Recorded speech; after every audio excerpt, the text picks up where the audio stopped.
Y la valoración de la prueba. El día de hoy, el día de hoy vamos a poder tocar ciertos aspectos de la prueba dentro del proceso penal.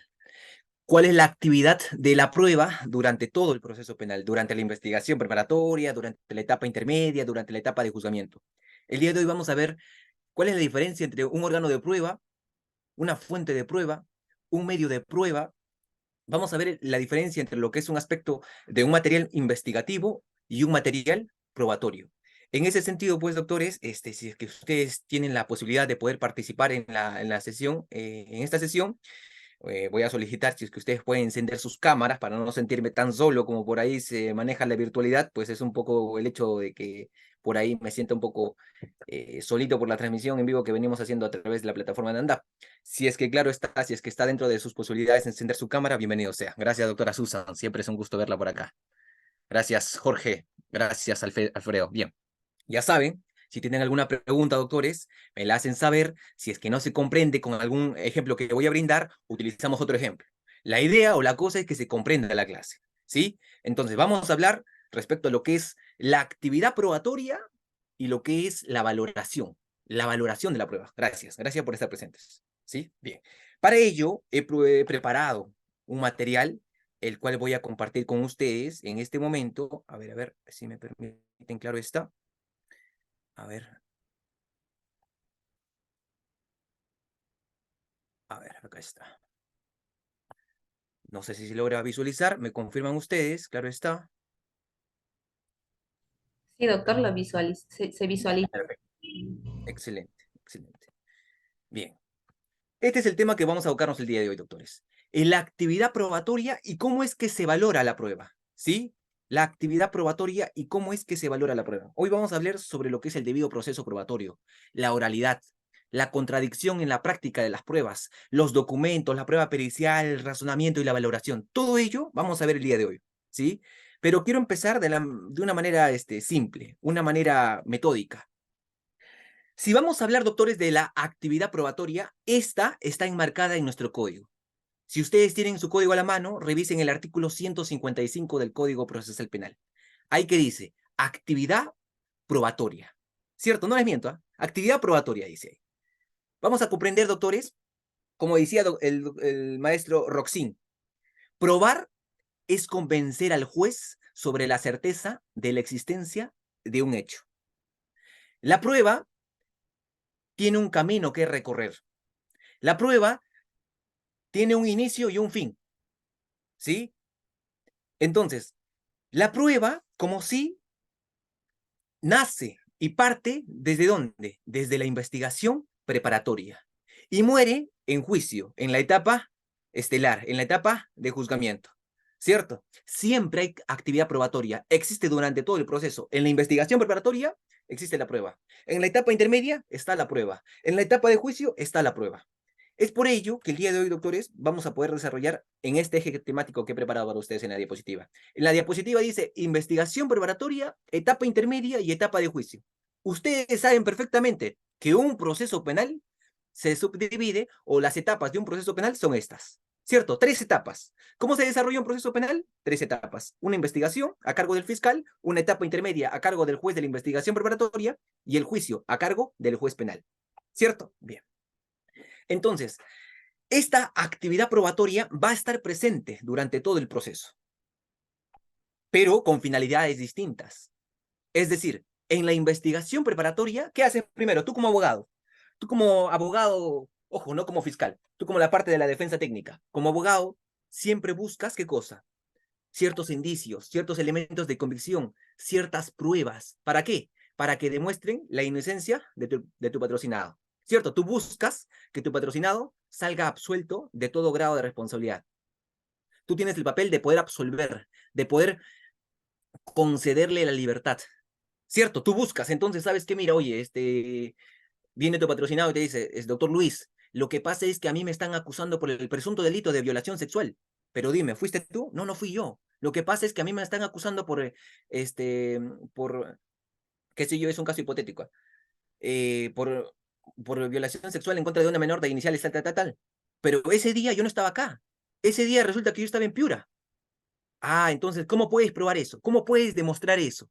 Se busca, ¿cierto? Se busca pruebas, se busca testimonios, se busca realizar informes periciales, se busca declaraciones testimoniales, se busca en la escena del crimen, tal vez, por ejemplo, ahí hay una cámara de videovigilancia que grabó todo ello. Entonces se busca ¿qué cosa? Ciertos elementos de convicción que en ti generen una idea, o lo que el propio Código Procesal Penal llama generar convicción, ¿cierto? Entonces, en ese sentido, doctores, todo, absolutamente todo, los días se busca pruebas, todos buscan pruebas. Una vez que tú buscas la prueba, tú la obtienes. Mira, acá tengo un plumón. Ya, este plumón me sirve también como elemento de convicción. ¿Saben por qué? Porque dentro de este plumón también podría albergar ciertas huellas dactilares del doctor Félix, por ejemplo. Supongamos que el doctor Félix le dijeron, ¿sabes qué, señor Félix? Usted estuvo en el lugar de los hechos. ¿Por qué? ¿Cómo sabes eso? Lo que pasa es que en el lugar de los hechos se encontró un plumón. Y en el plumón se encontraron huellas dactilares. Esas huellas dactilares le realizaron ciertos informes periciales y se dictaminó que esas huellas le pertenecen a usted. Ah, tienes razón. Sí, pero solamente esto es un elemento de convicción que demuestra para poder probar que yo estuve en el lugar de los hechos. ¿Qué pasa si es que este plumón yo lo utilicé otro día? Y casualmente ese plumón yo le presté a la doctora Susan y la doctora Susan lo llevó ahí. Entonces, doctores, siempre se busca probar qué cosa, los hechos, ¿sí? Entonces, se busca, una vez que tú buscas la prueba, lo obtienes. Obtienes la prueba, ojo, ¿dónde se obtiene la prueba? En la investigación preparatoria.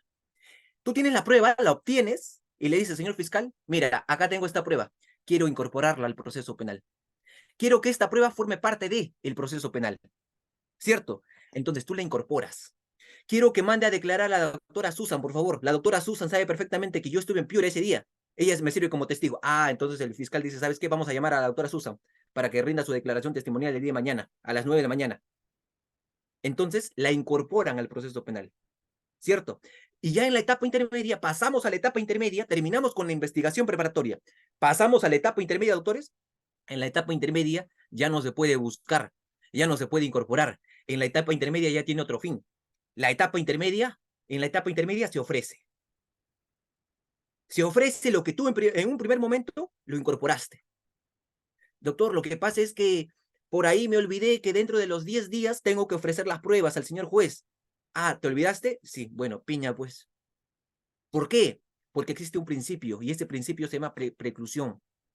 Doctor, lo que pasa es que no sabía. 10 días solamente, sí, 10 días solamente. ¿Para qué? Para pedir sobreseimiento, excepción de improcedencia de acción, medios técnicos de defensa, para ofrecer pruebas, todo lo que tú quieras dentro de los 10 días. Pero ¿qué pasa si es que dentro de los 10 días tú no ofreciste esa prueba? Esa prueba no va a pasar a juicio. Lamentablemente no va a pasar a juicio, ¿cierto? Porque la prueba tiene un camino. Primero se obtiene, se busca, la tienes, la incorporas. En la etapa intermedia la ofreces. Señor juez, traigo ante su judicatura, por favor, ciertos elementos, ciertas fuentes de prueba. Y eso vamos a ver más adelante.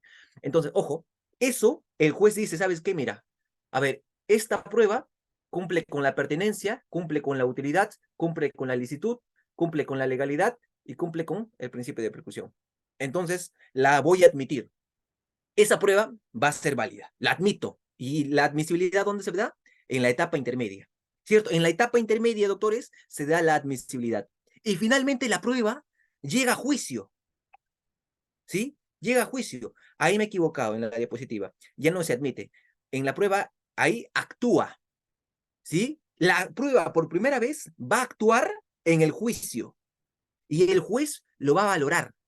Lo va a valorar. No significa, ojo, supongamos que el doctor Félix está en la investigación preparatoria, busca, tiene 50 declaraciones testimoniales, 50 personas que van a declarar, las incorpora, las ofrece en la etapa intermedia y el juez dice, ¿para qué 50 personas? No, son muchos y todas las 50 personas dicen lo mismo. Entonces, basta 2 o 3 personas que corroboren tu testimonio. Entonces, te voy a admitir solamente 3. Entonces, lo que busca el juez, ¿qué cosa es? ¿La cantidad o la calidad de la prueba? ¿Qué se busca, doctores? El hecho de que tú tengas 50 elementos de convicción dentro de una investigación preparatoria hace que esa prueba, hace que ese elemento de investigación sea firme, sea estable, sea conciso, preciso para poder determinar la inocencia de tu patrocinado.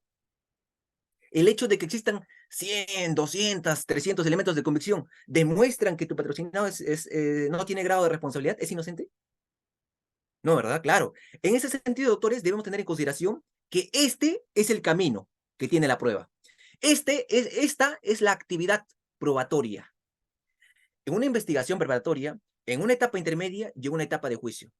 Doctor, ¿pero qué pasaría, doctor? Lo que pasa es que en juicio, yo he escuchado por ahí, en una otra clase de ANDAP, hubo otro ponente y me dijo que la prueba nueva actúa en juicio. ¿Es eso cierto? Claro, hay una regla y esa es la excepción, doctores. Para toda regla siempre va a haber una excepción. Siempre, absolutamente siempre.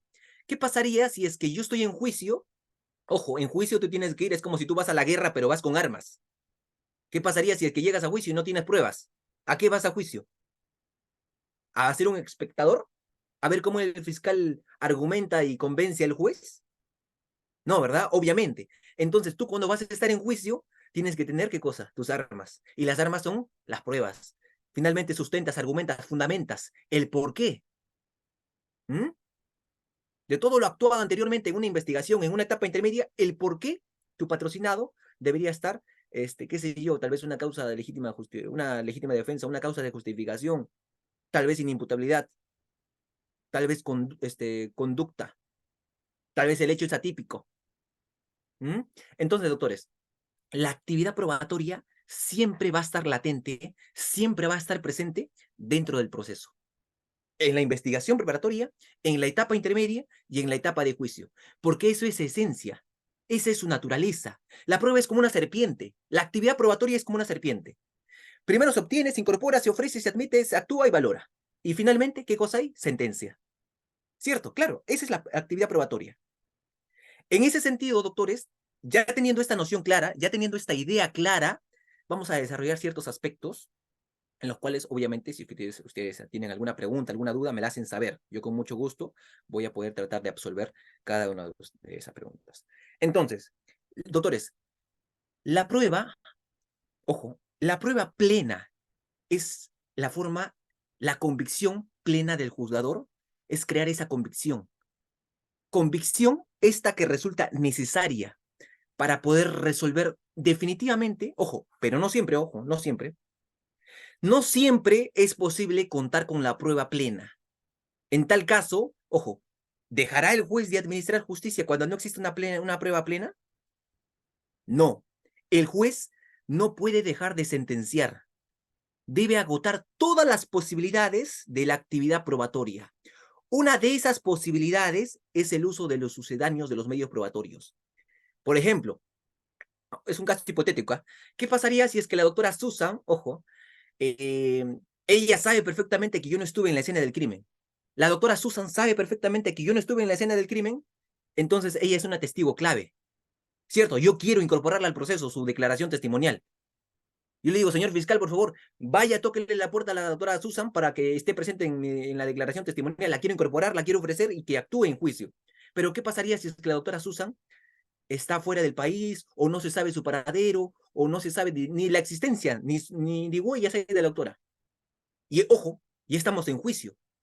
No le he incorporado, no le he ofrecido nada. Estamos en juicio. Entonces, existe la excepción de que la declaración testimonial de la doctora Susan sea válida en juicio. ¿Por qué? Porque en juicio, doctores, se puede presentar una prueba nueva. Siempre existe esa excepción. Y una prueba puede actuar siempre y cuando sea nueva. ¿Qué se refiere con nueva, doctor? ¿Cuándo es una prueba nueva? Cuando no se toma de conocimiento de esa prueba que existía. Doctor, ¿qué pasaría en el siguiente caso hipotético? ¿Qué pasaría si es que hay una declaración testimonial del doctor Alan Sánchez? El doctor Alan Sánchez, ojo, es un caso hipotético, ¿eh? No es que se vaya a morir de verdad el doctor. Solamente es un caso hipotético. El doctor Alan Sánchez, ojo, el doctor en la investigación preparatoria busco su prueba, perdón, busco su declaración y la incorporo. Lo que pasa es que ustedes saben que un proceso penal demora años, no demora meses, no demora días, ¿cierto? Un proceso penal demora años incluso. Entonces, dentro de la investigación preparatoria, el fiscal le llama al doctor Alan, le dicen, por favor, acérquese al Ministerio Público a rendir su declaración testimonial.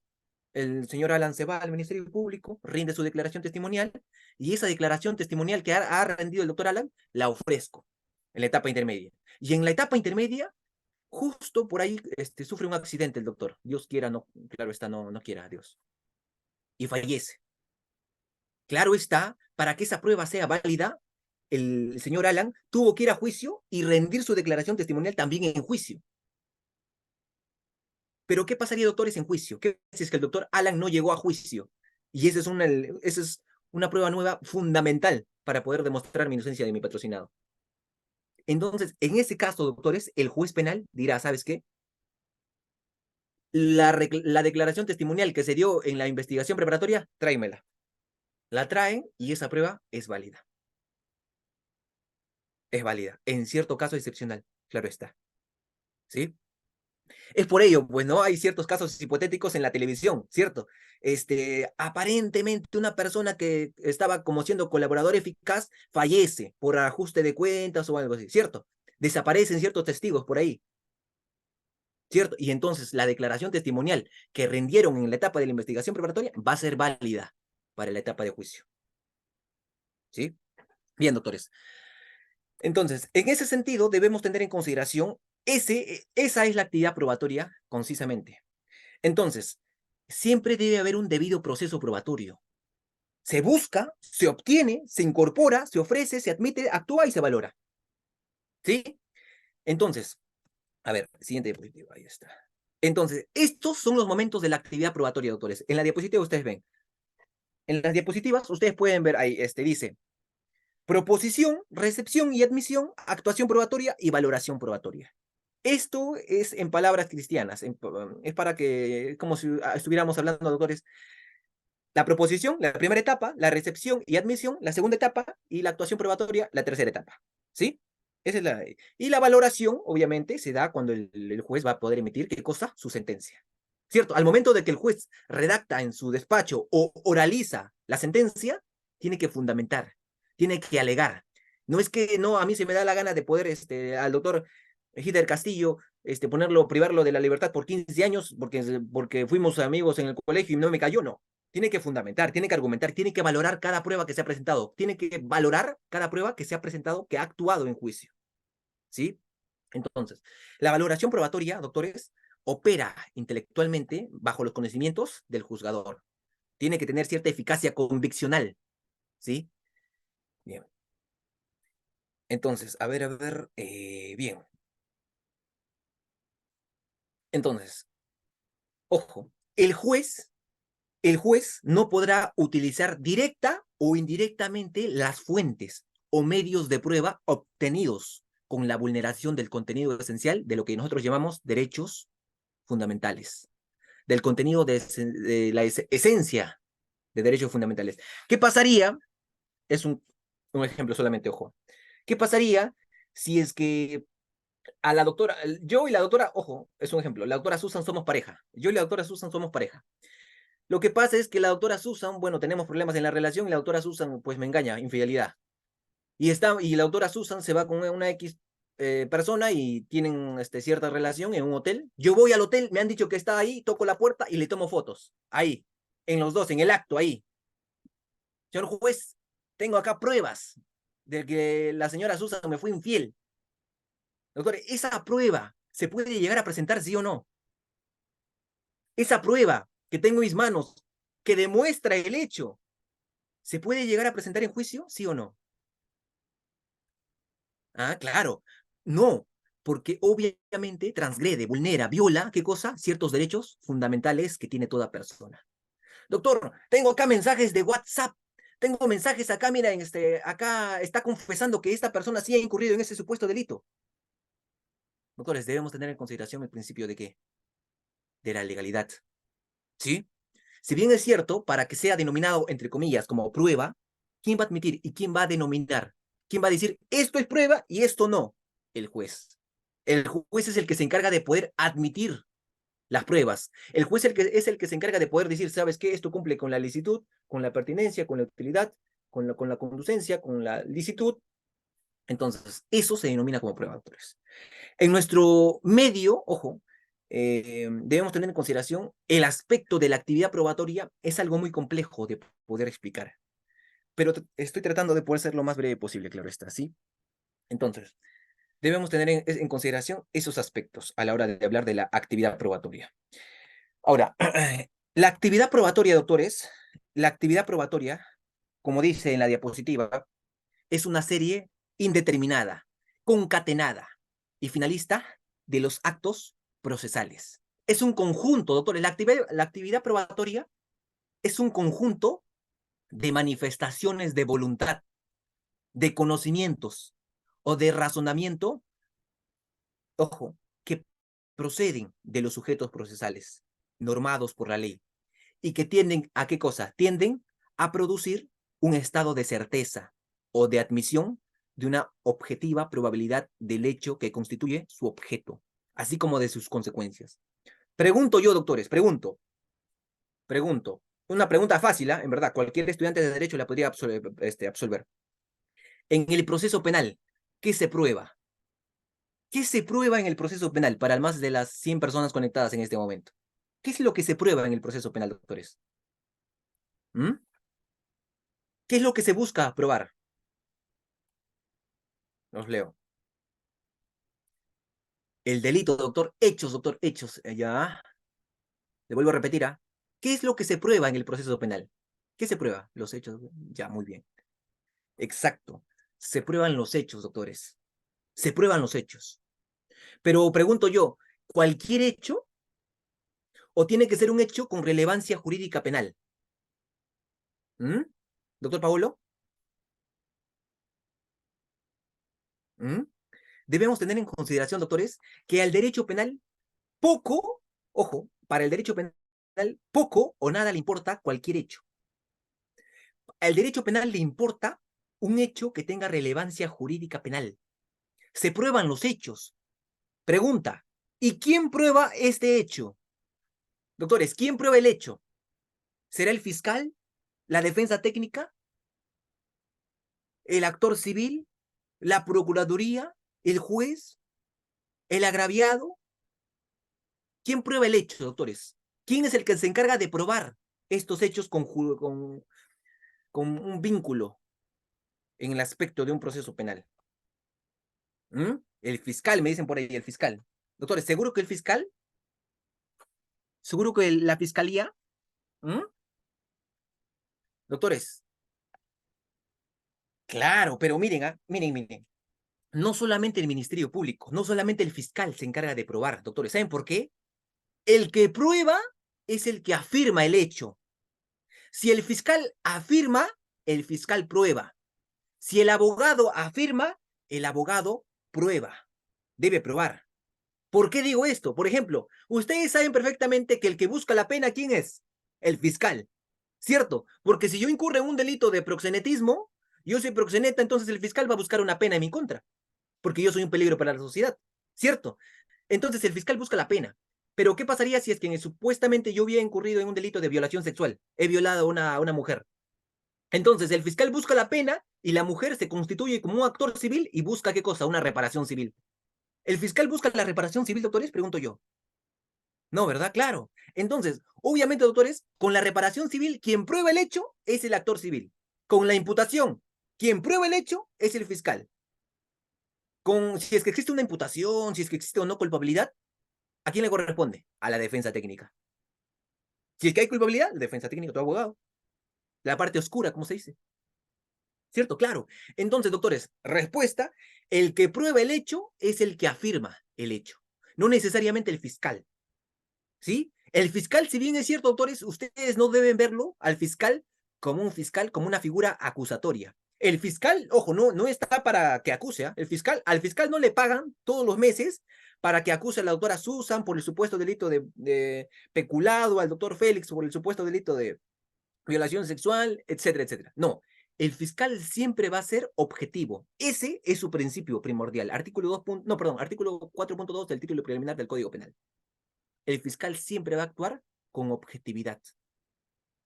El código dice, ¿el fiscal es acusador? No, el fiscal no es acusador, ¿sí? Es un tremendo error, es grosero el hecho de poder decir solamente que el fiscal se encarga de poder acusar, no. ¿sí? Entonces, seguimos, doctores. Entonces, lo que se prueba son los hechos. ¿Y qué es un hecho? Un hecho es una afirmación, es un suceso, es algo que ha ocurrido en la sociedad, pero no cualquier hecho, como dije. Tiene que ser un hecho con relevancia jurídica penal. Eso le importa al derecho penal. Al derecho penal no le importa si es que tu enamorada te fue infiel, o al derecho penal no le importa o poco le importa si es que en verdad tú vienes a las clases o no, ¿cierto? Entonces tiene que ser un hecho con relevancia jurídica penal. Pregunta, ¿qué es lo que no se prueba, doctores, en el proceso penal? Ojo, en el proceso penal, ¿ah? ¿Qué es lo que no se prueba, doctores? Lo vuelvo a repetir. ¿Qué es lo que no se prueba en el proceso penal? Esa es la pregunta. Los leo. Ojo, y el código encima todavía lo indica. El código todavía dice. Me dice la inocencia, ya. Los hechos notorios o públicos, ya. Muy bien, doctor Paolo, doctora Gisela, los estoy leyendo. Dice la inocencia, me dice por ahí, ya. Bien. Doctores, ojo, miren. El código, si ustedes agarran su código, doctores, lo que no se prueba, ojo, es las máximas de la experiencia. Las máximas de la experiencia no se prueban, se alegan, que es distinto. Otra cosa que no se prueba, las leyes naturales, la norma jurídica interna vigente, aquello la cosa juzgada, por ejemplo, lo imposible, lo notorio, eso no se prueba en el proceso penal.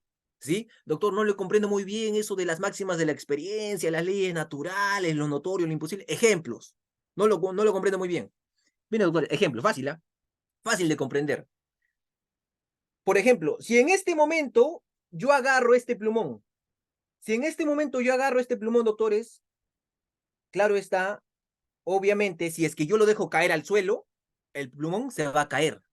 ¿Cierto? Si es que yo dejo caer este plumón al suelo, el plumón se va a caer. ¿Por qué? Porque ustedes todos saben perfectamente que existe ¿qué cosa? La fuerza de la gravedad. ¿Cierto? ¿Existe qué cosa? Leyes naturales. ¿Cierto? Existen leyes naturales. ¿Tengo que explicarlo? ¿Tengo que probar que el plumón se va a caer si es que lo dejo caer? No, ¿verdad? Claro, porque esto es parte de las leyes, ¿qué cosa? Naturales. Entonces, doctores, estas leyes naturales no se prueban, no se prueban, ¿sí? En ese aspecto, doctores, debemos tener en consideración. Otro ejemplo, a ver, permítame, ya. ¿Qué pasaría? Perdón, no veo muy bien. ¿Qué pasaría si es que el doctor Alfredo Dani se va a la sierra, se va a Huaraz? Se va a Huaraz y se va así ligerito, con polo, con short. Entonces, tácitamente se comprende que en la sierra hace frío y llueve, ¿cierto? Entonces, obviamente, ¿se tiene que probar eso? No. ¿Por qué? Porque normalmente en la sierra siempre va a ser frío. Ahora, otro ejemplo. ¿Qué pasaría, ojo, si me meto a la clase de ANDAP, me están enseñando la actividad probatoria y la valoración de la prueba? Pero yo ingreso y yo quiero una clase de cocina. Quiero que me enseñen a cocinar arroz con pollo. Entonces, tácitamente, doctores, se comprende que es notorio. ¿Por qué? Porque antes de ustedes ingresar han visto una publicidad o se han matriculado. ¿Cierto? Entonces, obviamente es algo notorio, que si tú ingresas a la clase vas a encontrar una clase de derecho, vas a una clase de cocina. ¿Cierto? Por ejemplo, hay personas que en Año Nuevo, ya estamos en diciembre, casi poco diciembre, ¿eh? Por ahí, ya estamos en diciembre, ¿eh? No se me vayan a emocionar.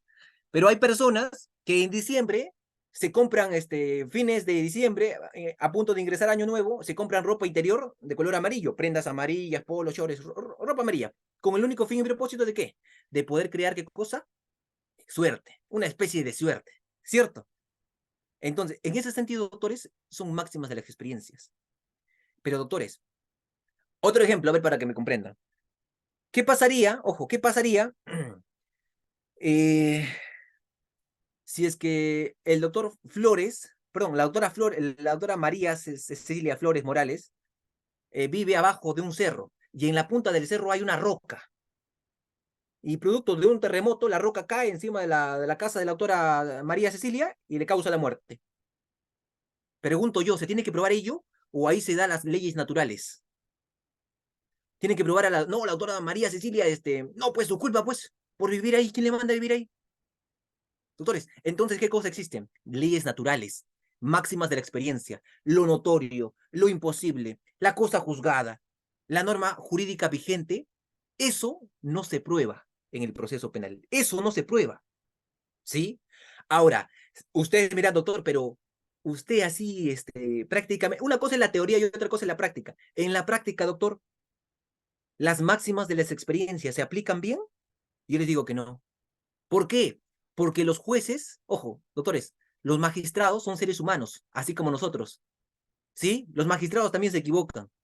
Y un caso polémico, doctores, es el caso de la famosa persona, ¿no? Que la violaron, fue víctima de una violación sexual, porque dice que los jueces la habían absuelto de todo grado de responsabilidad al sujeto, porque dice que la mujer se fue al lugar de los hechos, pero se fue con una ropa interior, color rojo, bien encajado así. Ropa interior, no, porque una mujer utiliza una prenda íntima encajada de color rojo, está presta a poder mantener relaciones sexuales. Doctores, ¿eso es máxima de la experiencia? ¿O eso es un prejuicio? Decir que condenar a todas las personas extranjeras que radican en el Perú, ¿todos los extranjeros se dedican a delinquir, a robar? ¿O hay personas que también vienen a trabajar? ¿Eso es máxima de la experiencia o prejuicio? Son prejuicios, ¿cierto? Decir que las personas que están con tatuajes, que utilizan piercing, van a ser recluidos al centro penitenciario porque esas personas son de aparentemente peligrosas. ¿Prejuicios o máxima de la experiencia? ¿Cierto? Prejuicios. Entonces, doctores, no hay que confundir lo que es prejuicio y lo que es máxima de las experiencias. Y en ciertos casos, los juzgados no aplican correctamente las máximas de las experiencias. ¿Sí? No aplican correctamente las máximas de las experiencias. A veces se aplican mal las máximas de las experiencias. Ahora, otra pregunta. ¿Para qué se prueba, doctores? ¿Para qué se prueba en un proceso penal? Los leo. ¿Para qué se prueba en un proceso penal? Para la reparación civil, doctor. ¿Será para eso? No, doctor, para que mi cliente salga libre. ¿Será para eso, doctores? ¿Para qué se prueba en un proceso penal? ¿Mm? ¿Para qué se prueba? Doctor Mario, muy bien. Los hechos, se prueban con los hechos, sí, pero ¿para qué se prueba? ¿Mm? ¿Para qué se prueba en un proceso penal, doctores? ¿Mm? Doctores, se prueba en un proceso penal, se prueba para poder crear convicción. Se prueba para crear convicción. ¿Le vas a crear convicción al fiscal? No. Al fiscal le creas cierta convicción dentro de la investigación preparatoria. Oye, ¿sabes qué, señor fiscal? Un ratito, antes de que formalices la investigación, mira, te estoy tocando tu puerta y te estoy diciendo que este hecho es atípico. O no, o que la doctora Susan actúe en legítima defensa. No, no, no, no, no, eso no es delito. ¿Por qué? Porque es un menor de edad. Entonces, doctor, se busca convencer al fiscal dentro de la investigación preparatoria, pero en juicio, ¿a quién se busca crear esa convicción? Es al juez, ¿cierto? En juicio, dentro de los alegatos de apertura y clausura, en juicio, ambas partes discuten, fundamentan, alegan, pero le dicen, se dirigen ante quién, ante el juez. Porque si tú discutes con el fiscal o tú discutes con la defensa técnica, perdiste, perdiste. Porque al quien vas a convencer es al juez, ¿sí? El que vas a convencer es al juez. Claro está, doctores, cosas muy distintas suceden en los Estados Unidos. En los United States, al que debemos convencer no es al juez. En los Estados Unidos no se convence al juez. En los Estados Unidos hay una especie de jurado. Son personas civiles, comunes y corrientes que están por las calles y las ponen ahí de jurados. Y esas personas dictaminan si es que es culpable o inocente una persona. Pero no estamos en los Estados Unidos, estamos en el Perú. Y al que hay que crear esa convicción es al juez. ¿Sí? Bien. Continuamos. Este es un punto muy importante, creo yo. Doctores, debe tomarse en consideración que la finalidad de toda esta actividad probatoria es generar, ¿qué cosa?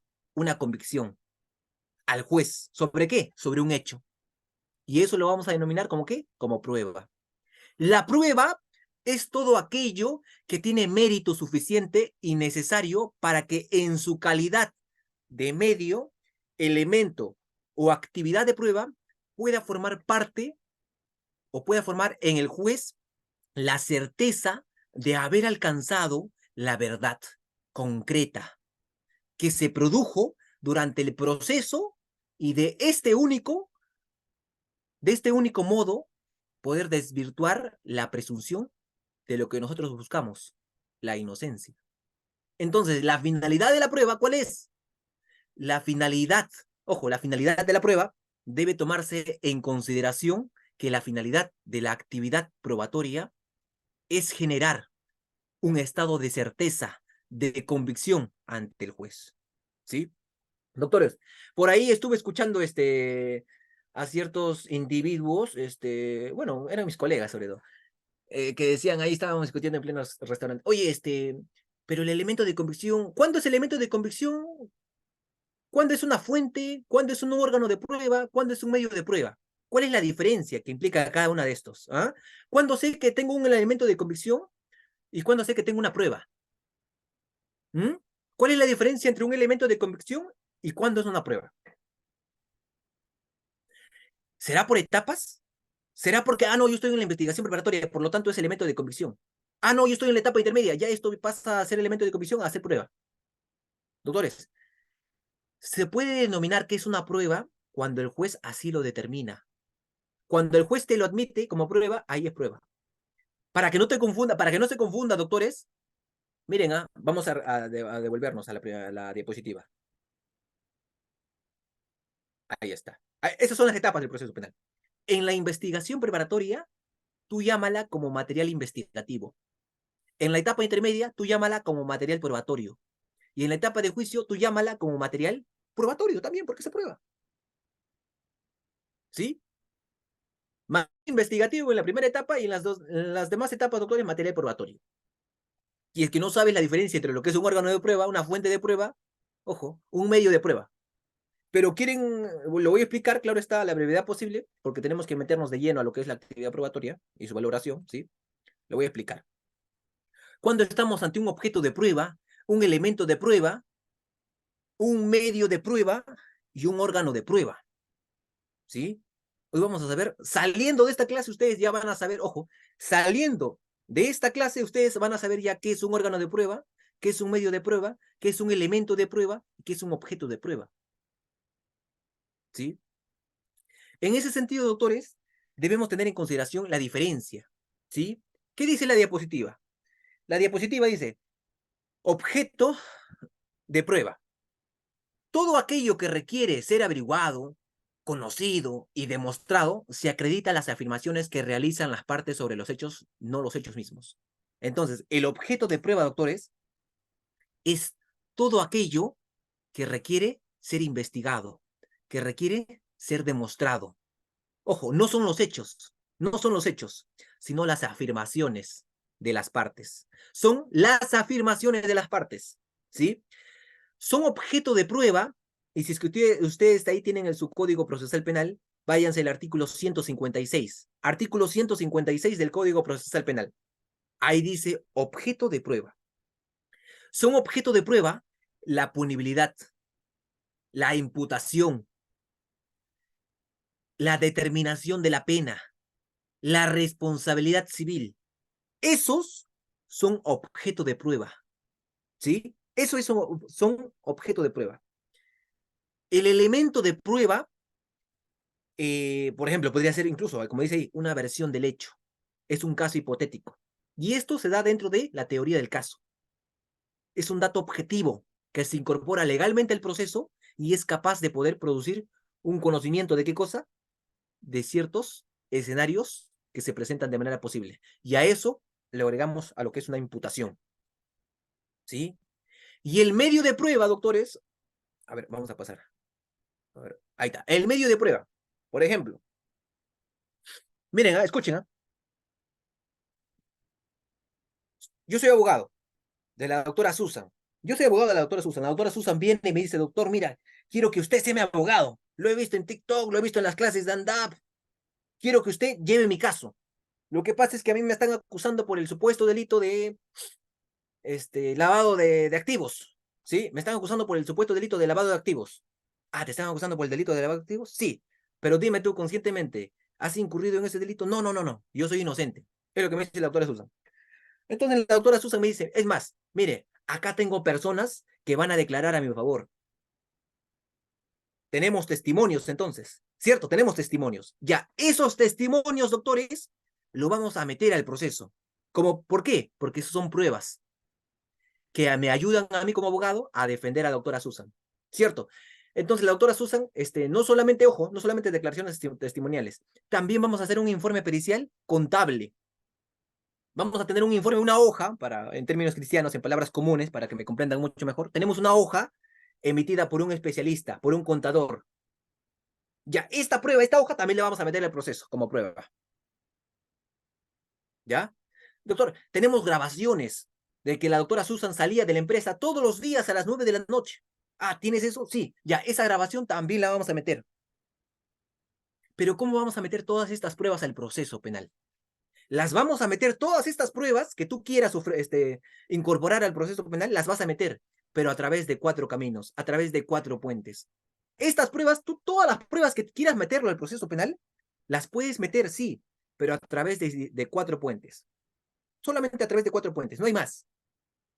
Una, este, testimonial. 2, documental.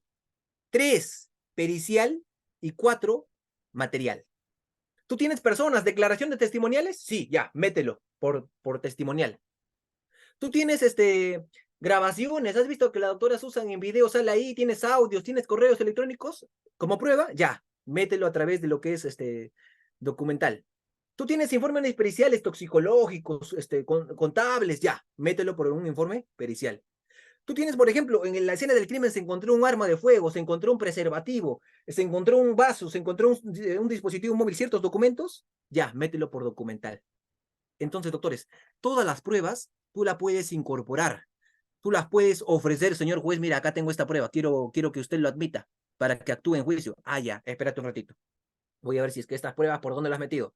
Esas pruebas las vas a meter por donde dice medios de prueba. ¿Sí? Los medios de prueba es el puente, es el camino que tienes tú para meter la prueba. ¿Sí?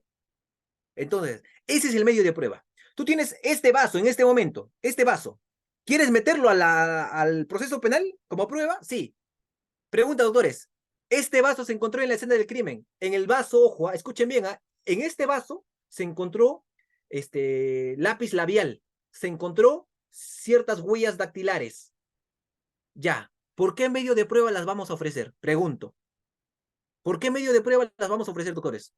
Ojo, en la escena del crimen se encontró este vaso, pero dentro del vaso encontramos huellas, encontramos un lápiz labial, encontramos ello. ¿Ah? Pregunta. A ver, los leo. Pericial, doctor, ¿se puede presentar medios probatorios? Uy, se me fue. A ver. Doctor, Claro, doctor Eduardo, sí, pero por eso justamente quiero, por eso denominarlo como material investigativo o material de prueba. Yo sé que perfectamente no son pruebas, ¿por qué? Porque el juez aún no lo determina así, pero para que no se confundan, por eso lo estoy mencionando nuevamente, estamos utilizando ciertos términos cristianos, lo vuelvo a repetir si es que tal vez no lo escucharon por ahí, ¿sí? Material, me dicen dactilar, objeto, ya. Doctores, este vaso que se ha encontrado en la escena del crimen ingresa perfectamente, ojo, este es un objeto, ¿cierto? Este es un objeto. Al igual que este saco podría estar en la escena del crimen, también material. Este plumón también podría ser material. Ah, pero otra cosa es que si es que a este vaso le realizan ciertos informes periciales para poder ver las huellas, a quién le corresponde, ese lápiz labial, a quién le pertenece, entonces se hará por un informe por el aspecto pericial. ¿Cierto? Claro. Entonces, ofrece el vaso a través del aspecto material, medio de prueba material, y los informes periciales que salga de este vaso, ofrécelo por el aspecto o por el medio de prueba pericial. ¿Cierto? Entonces, para cada, ojo, material investigativo, siempre hay un medio de prueba. ¿Sí? Siempre hay un medio de prueba. ¿Qué pasaría, doctores? Otro ejemplo, a ver, si ustedes me dicen, pónganse en el papel de abogados. ¿Qué pasaría Si es que en la escena del crimen, ojo, ¿qué pasaría?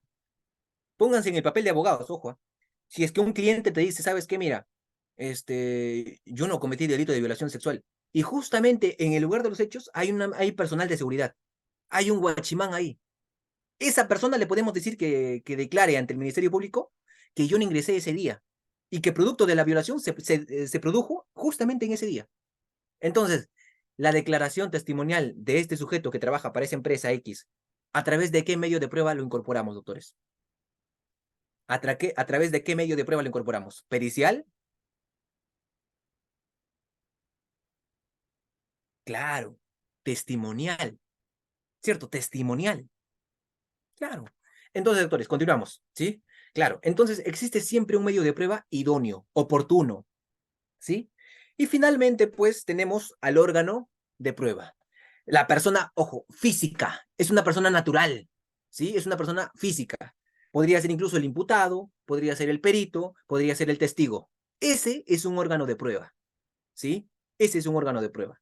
Entonces, ya saben la diferencia, doctores, entre lo que es un órgano de prueba, lo que es un medio de prueba, perdón, lo que es un objeto de prueba y lo que es un elemento de prueba, ¿sí? Ahora, a ver, he creído oportuno el hecho de poder consignar esta imagen. El objeto de prueba. El objeto de prueba es qué se prueba. La fuente de prueba es con qué se prueba. Y el medio de prueba es cómo ingresa la prueba al proceso. ¿Sí? ¿Cómo ingresa la prueba al proceso? ¿Sí? Entonces, el objeto de prueba, doctores, como ahí lo dice, ¿no? Entre una interrogante. ¿Qué se prueba? El objeto de prueba, para saber qué es el objeto de prueba, debemos responder esa interrogante que ustedes ven ahí. ¿Qué se prueba? ¿Mm? Debemos de responder esa interrogante planteada. Y lo que se prueban, ¿qué cosas eran, doctores? ¿Qué se prueba en el proceso penal? Ya lo dije, ya lo mencioné. ¿Qué es lo que se prueba, doctores? En el proceso penal, ¿qué se prueba? Exacto. Los hechos, doctor Mateo, exacto, muy bien. Los hechos, pero cualquier hecho, doctores, en el proceso penal se prueba cualquier hecho, hechos que tengan relevancia jurídica penal, ¿cierto? Hecho que tenga relevancia jurídica penal. Por ende, el objeto de prueba en el derecho penal es el conjunto de hechos que sirven para poder demostrar imputabilidad, punibilidad, determinación de la pena, medida de seguridad, responsabilidad civil. Eso es objeto de prueba, ¿sí? Bien. En ese sentido, doctores, ello, a ver, eh, ¿qué no se prueba? Como mencioné, ¿qué no es objeto de prueba? Aquello que no es conducente de probar se denominan las máximas de la experiencia, las cosas juzgadas, las leyes naturales, ¿cierto?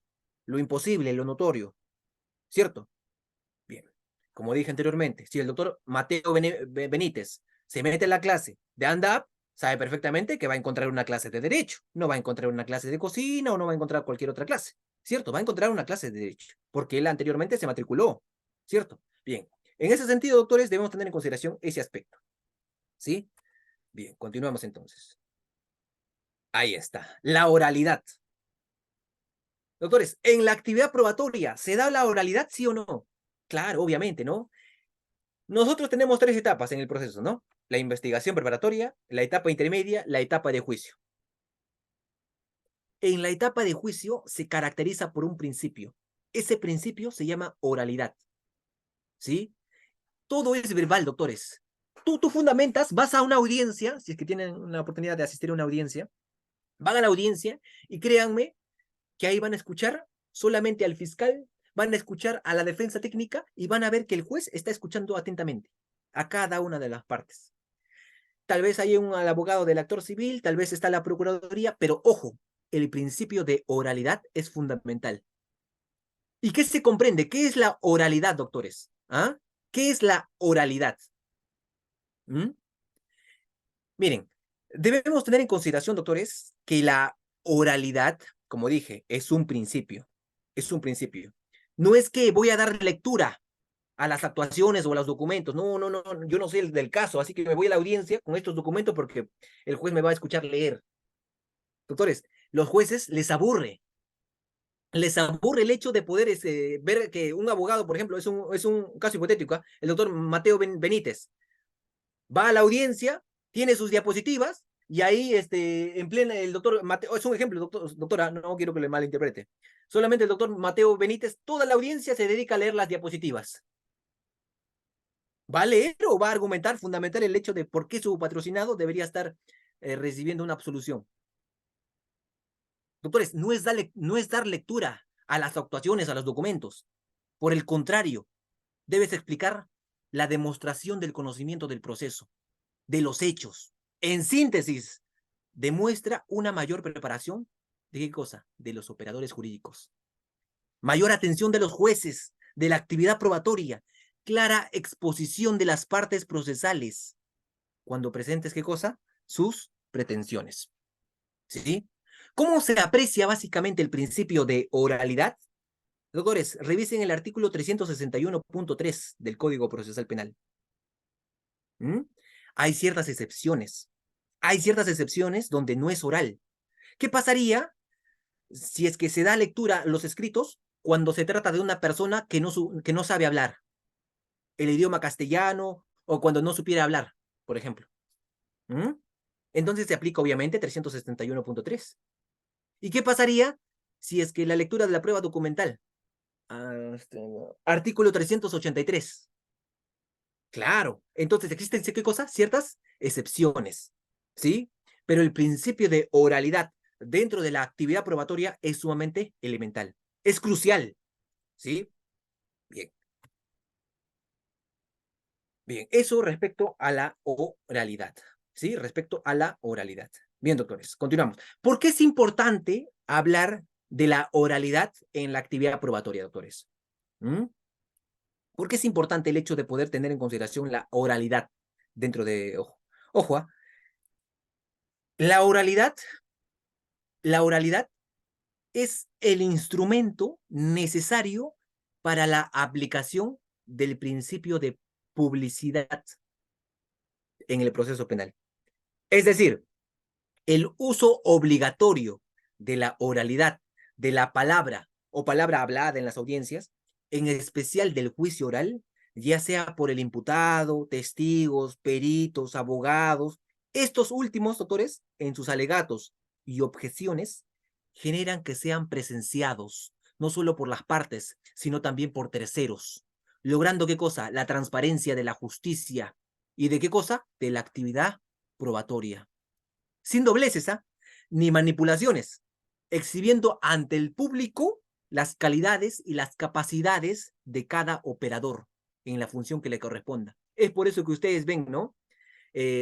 Ojo, las audiencias son públicas, ¿ah? Las audiencias son públicas. Otra cosa que ustedes no vayan o no tengan de conocimiento que se pueda asistir a una audiencia presencial es otra cosa. Pero hay ciertas excepciones, claro está. Por ejemplo, si tú quieres asistir a una audiencia presencial de una menor de edad en el delito de violación sexual, esas audiencias no son públicas, pues, ¿no? Se tiene de conocimiento que esas audiencias son privadas. Pero el resto de las audiencias, doctores, en ciertos casos excepcionales, son públicas. Todas las audiencias incluso se transmiten por Justicia TV, que es el canal oficial que tiene el Poder Judicial. ¿Cierto? Entonces, doctores, como dice en la diapositiva, la oralidad es la única forma de poder efectuar la admisión y la actuación probatoria.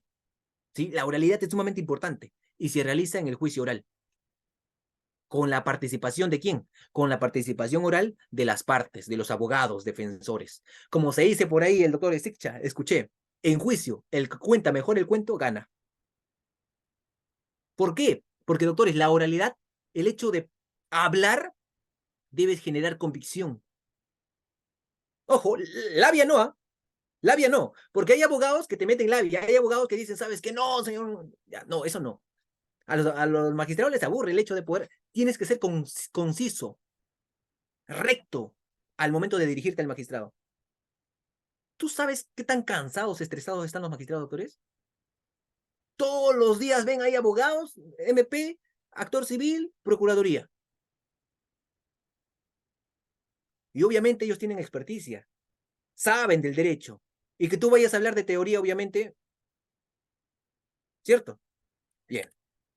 Entonces, por ello es importante la contradicción, la importancia de la oralidad, ¿sí? Pasamos a la contradicción, doctores. La contradicción. Bueno, la contradicción en la parte en contra, esto es un principio también. Sí, esto es un principio, dentro del juicio se da la contradicción, obviamente, por un parte tenemos a la defensa técnica, por otro lado tenemos al Ministerio Público, se debe tener la oportunidad de poder conocerla, de poder discutir. Su actuación debe llevarse ciertos conocimientos de las partes, pues si las partes pueden usar a su favor los medios probatorios de la contraria, es lógico que lo conozcan y participen dentro de. ¿Sí? Este es un principio.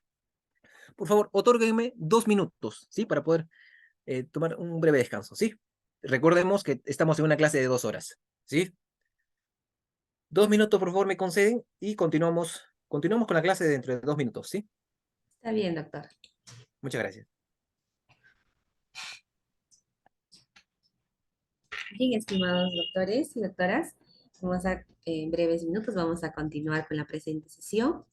Nosotros también, ustedes también pueden aprovechar para tomarse un break, mientras que nuestro ponente también se acaba de tomar unos minutos para poder tomar algún café, alguna bebida, y en breves minutos vamos a continuar.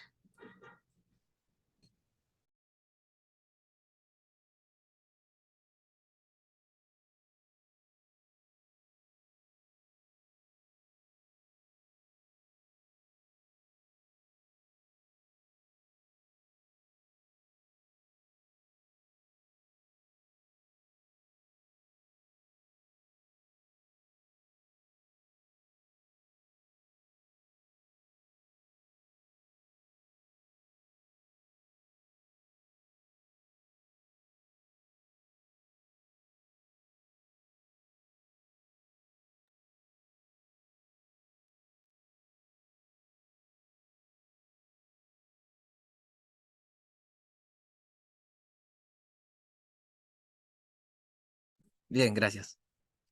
Bien, doctores, gracias por esperar, gracias por estar presente aún en la clase. Yo sé que es un poco pesado el hecho de poder estar hasta estas horas, pero es por un buen fin, ¿sí? Así que debemos continuar. Yo sé que por ahí se han dado el tiempito de poder ingerir un poco de agua, un cafecito por ahí no cae mal. Bien, continuamos, doctores. A ver, nos topamos con documentos, ¿sí? Los documentos. ¿Qué son los documentos? ¿Mm? Doctor, los documentos son hojas. Miren, doctores, a ver, los documentos debemos tener en consideración que cuando hablamos de documentos es una prueba documental, a lo que yo me refiero. Documento es todo objeto representativo de hechos, como dice en la diapositiva. Son manifestaciones que se dan de manera escrita, circunstancias que trascienden en cierto aspecto con una relación jurídica, ¿sí?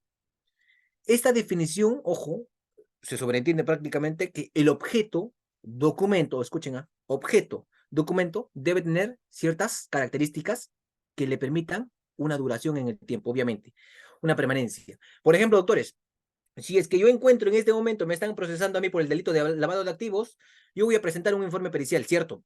Por ejemplo, contable. Pero ¿qué pasaría si es que el fiscal allana mi oficina y me dice, ¿sabes qué? Estos documentos las voy a llevar al proceso también. Entonces, eso sería como una prueba documental, ¿sí? ¿Cómo se incorpora?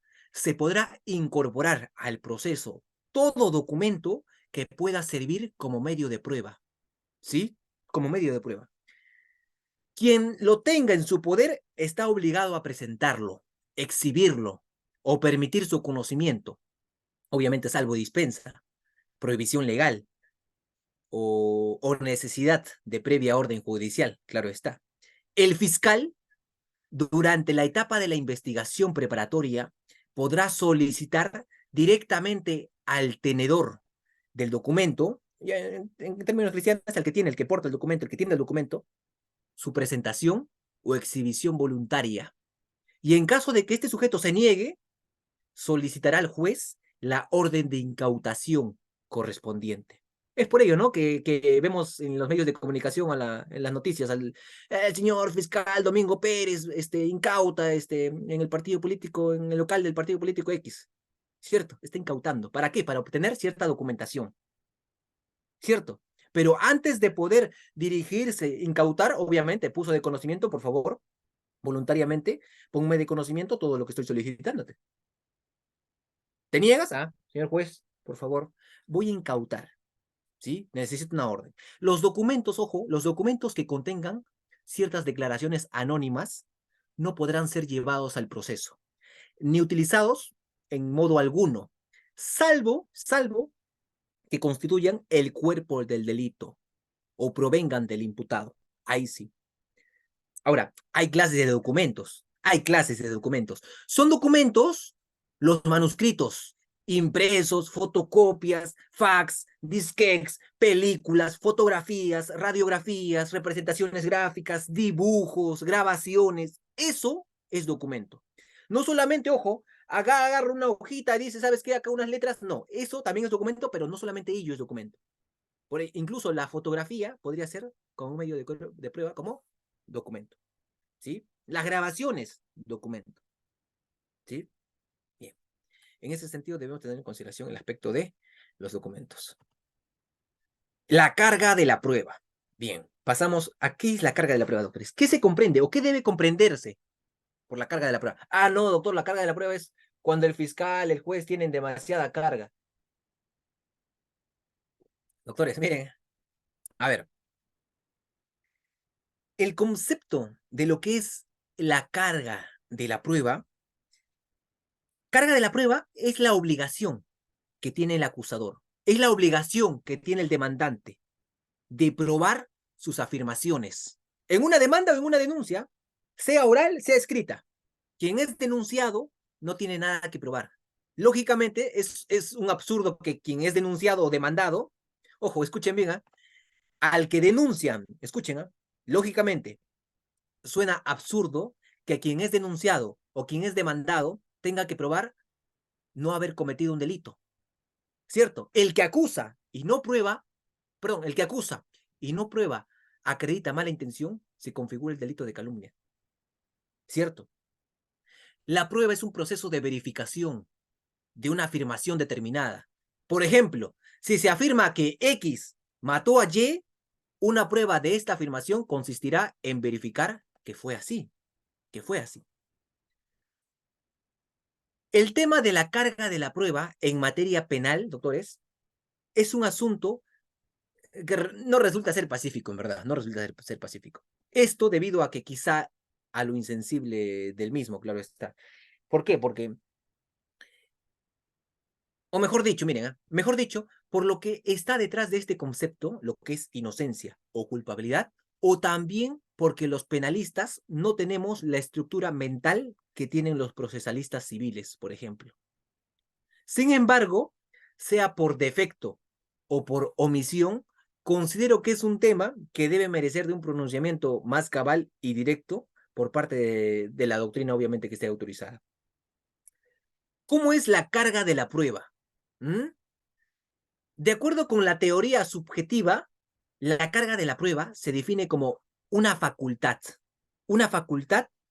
o un encargo que tiene una parte para poder demostrar en el proceso la efectiva realización de un hecho que alega en su interés, el cual presenta obviamente como relevante para el juzgamiento la pretensión deducida por el titular del ejercicio de la acción penal.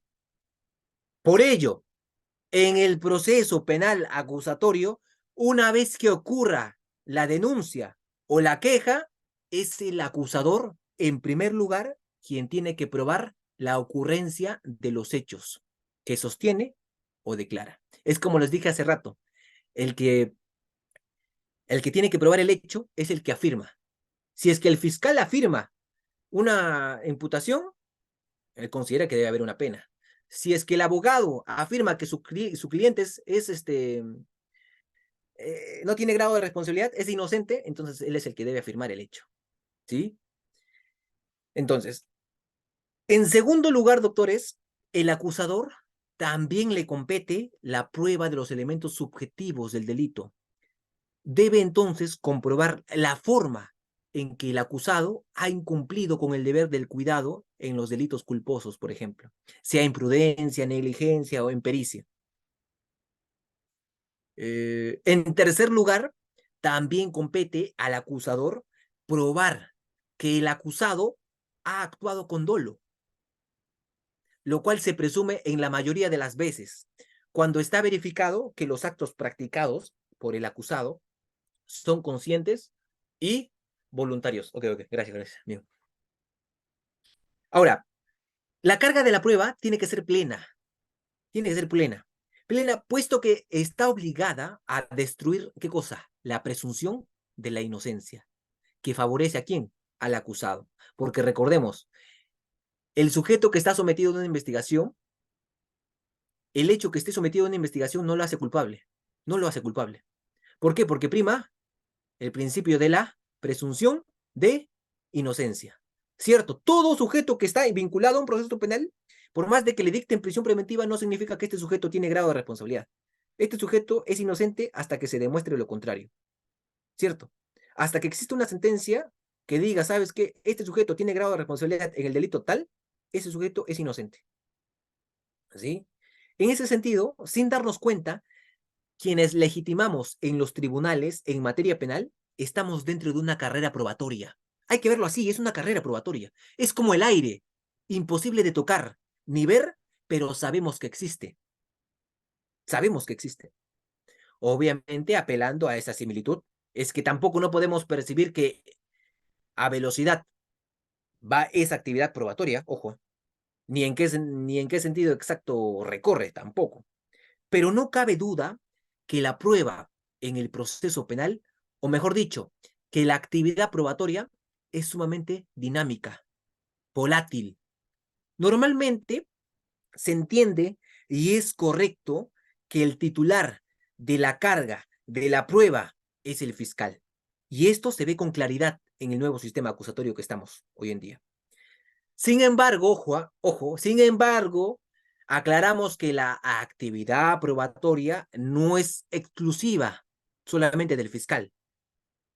Cabe precisar que cuando la defensa asume una estrategia de defensa activa, es decir, si es que el doctor Mateo Benítez le dice, señor fiscal, por favor, quiero que mande declaración testimonial, señor fiscal, quiere que vaya al lugar de los hechos, señor fiscal, realice esta diligencia, señor fiscal, es un abogado activo, maneja una defensa activa, está asumiendo una determinada carga a efectos de probar la hipótesis que le presenta al juzgador.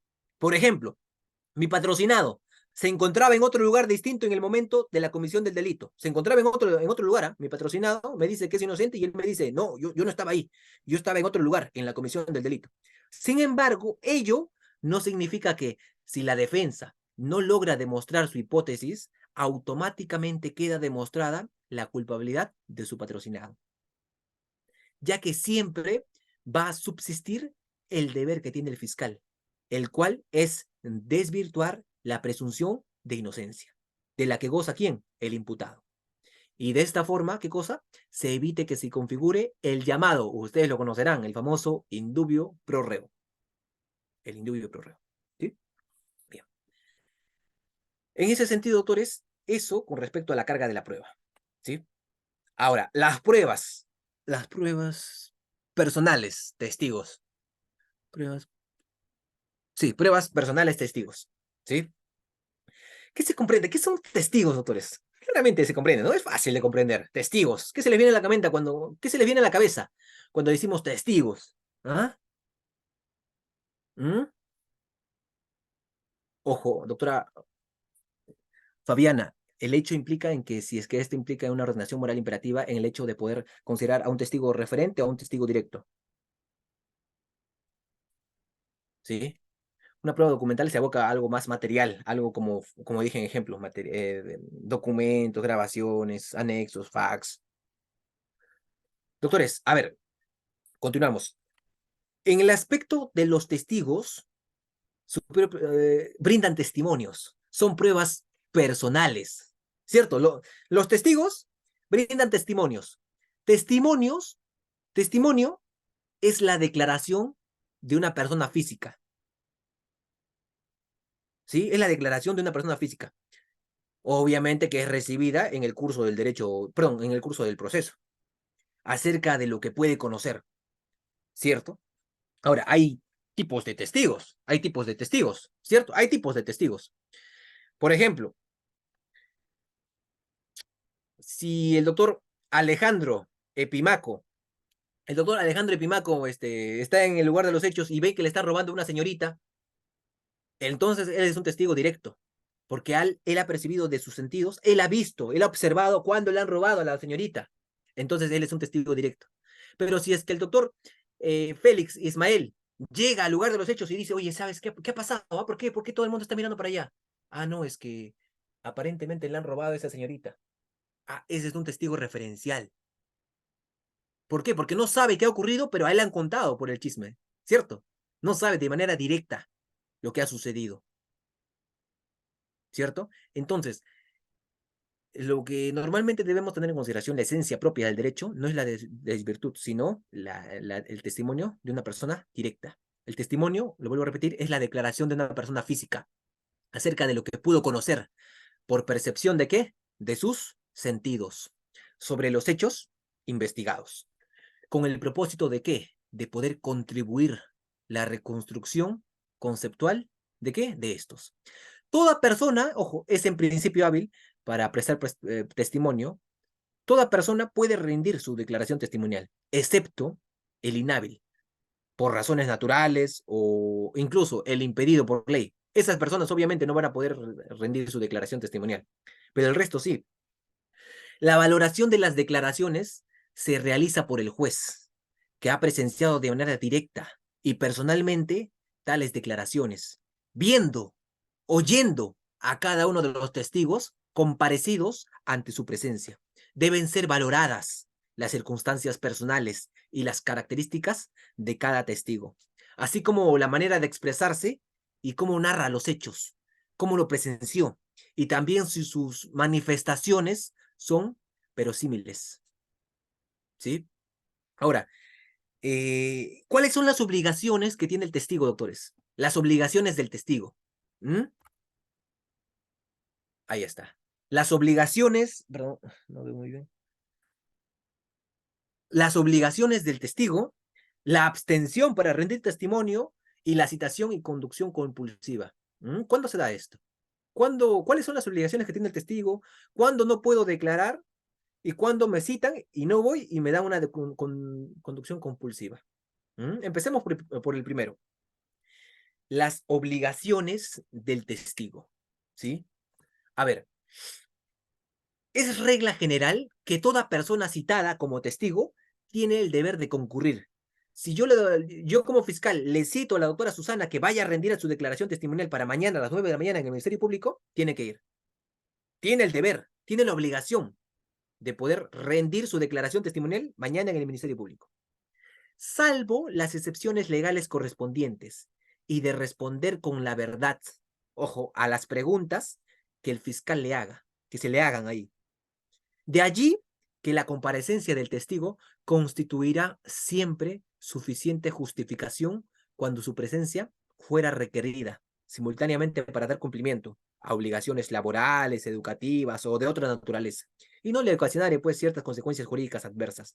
Obviamente, si la doctora Susan va, no va a decir, no, yo le apoyé al doctor Mateo Benítez para que oculte el cuerpo, obviamente. ¿Por qué? Porque obviamente no se puede autoincriminar, ¿cierto? No se puede autoincriminar una persona, porque obviamente existe el principio de, ¿cómo se denomina esto, doctores? ¿Principio de qué? Cuando guardan silencio. Ojo, guardar silencio es un derecho fundamental y constitucional. ¿Ah? ¿Mm? Ahora bien, el testigo no puede ser obligado a declarar sobre los hechos de los cuales podría surgir su responsabilidad penal, autoincriminación, ¿sí? Ahora, citación y conducción compulsiva. ¿Mm? La citación del testigo se efectuará, perdón, se efectuará conforme al artículo 129 del Código Procesal Penal. ¿Sí? El artículo 129 del Código Procesal Penal indica la citación del testigo. Estos podrán ser citados por medio de ¿qué? Perdón, ¿de quién? De la policía, o por persona de la fiscalía, o por parte del juez, cuando se trate ¿de qué? De funcionarios públicos o de dependientes. ¿Quién? El superior jerárquico o el empleador. Según el caso, están en la obligación de poder facilitar bajo responsabilidad, ¿sí? La concurrencia del testigo en el día, en la hora que he citado. Por ejemplo, si es que el doctor Mateo Benítez está trabajando para Licor una empresa famosa. Entonces, obviamente, su empresa tiene que darle el permiso para que pueda llegar a asistir y rinde su declaración testimonial. Obviamente, si es que no, se da una conducción compulsiva, ¿sí? Y finalmente, pues tenemos la abstención para rendir testimonio. La abstención para rendir testimonio, podrán abstenerse de rendir testimonio el cónyuge, ¿sí? Obviamente, ¿no? Si tú, por ejemplo, tú eres pareja de X persona, tú no vas a decir, no, mi esposo sí tiene responsabilidad. Obviamente, ¿no? Podrán abstenerse a rendir testimonio el cónyuge del imputado, los parientes dentro del cuarto grado de consanguinidad o de segundo de afinidad, y aquel que tuviera relación con convivencia con él, obviamente, se entiende tácitamente ello. Entonces, se extiende esta facultad en la misma medida a los parientes incluso por adopción. Y respecto de los cónyuges o convivientes, aun cuando hayan cesado el vínculo conyugal o convivencial, es decir, estén separados, incluso también ellos. Todos ellos serán advertidos a la diligencia, obviamente, bajo derecho. Ahora, ¿qué pasaría si es que el doctor Benítez tiene un cliente? Un cliente va y le dice, ¿sabes qué? Mira, yo te voy a confesar. Tienes razón, yo sí le he matado. Yo sí le he matado. He agarrado el hacha y le doy así, en la cabeza. Obviamente, el señor Benítez no puede ir al juez, le va a decir, no, sí, sí, sí, él fue, porque no, él me dijo que cobro caro como abogado. No llevó con mi caso conmigo, sino con mi colega, entonces voy a decirle a todo el juez. Obviamente no. ¿Por qué? Porque hay un secreto profesional, ¿cierto? Hay un secreto profesional. Los vinculados por el secreto profesional no podrán ser obligados a declarar sobre lo conocido por razón del ejercicio de su profesión, salvo los casos los cuales tengan la obligación de relatarlo ante la autoridad judicial, ¿sí? Entre ellos se encuentran los abogados, los ministros de cultos religiosos. Por ejemplo, si es que la doctora Susana perdón, si es que yo como cura, estoy como cura y viene acá la doctora Susana a la iglesia y me dices, padre, perdóname, ¿por qué he pecado? ¿Cuál es tu confesión, hija? Eh, eh, delito de, qué sé yo, violación sexual. Ah, sí, sí, ya, pues el cura obviamente no puede ir, ¿no? No puede ir, obviamente. Entonces, los notarios también, los médicos también, y el personal, obviamente, ciertos personales como periodistas u otros profesionales dispensados por ley, ¿sí? Por ley expresa. Ahora, sin embargo, estas personas, con excepción de ministros de cultos religiosos, no podrán negar su testimonio cuando sean liberadas por el interesado, de deber guardar el secreto, ¿sí? Bien. A ver, confesión. Ah, ya. Confesión sincera. ¿Qué es la confesión sincera, doctores? Ojo, esto es una prueba personal, ¿ah? También es una prueba personal. ¿Qué es una confesión sincera? ¿Mm? A ver, a ver. El término confesión, doctores, proviene del latín o deriva del latín, confesio, que significa declaración que alguien hace de lo que sabe en forma espontánea. Eso es la naturaleza de la confesión, ¿sí? Hay una pregunta, a ver, permíteme absolverla, no veo muy bien, perdón, soy ciego. Doctor, ¿la conducción compulsiva ordenada por el fiscal no es privar de su libertad al investigado? Ah, permítame absolverla. Lo que pasa, doctor, es que antes de la compulsión, perdón, antes de la conducción compulsiva, ya se le notificó, ya se le puso de conocimiento para que se apersone de manera pacífica, como usted quiera dominarlo, para que pueda llegar a rendir su declaración testimonial.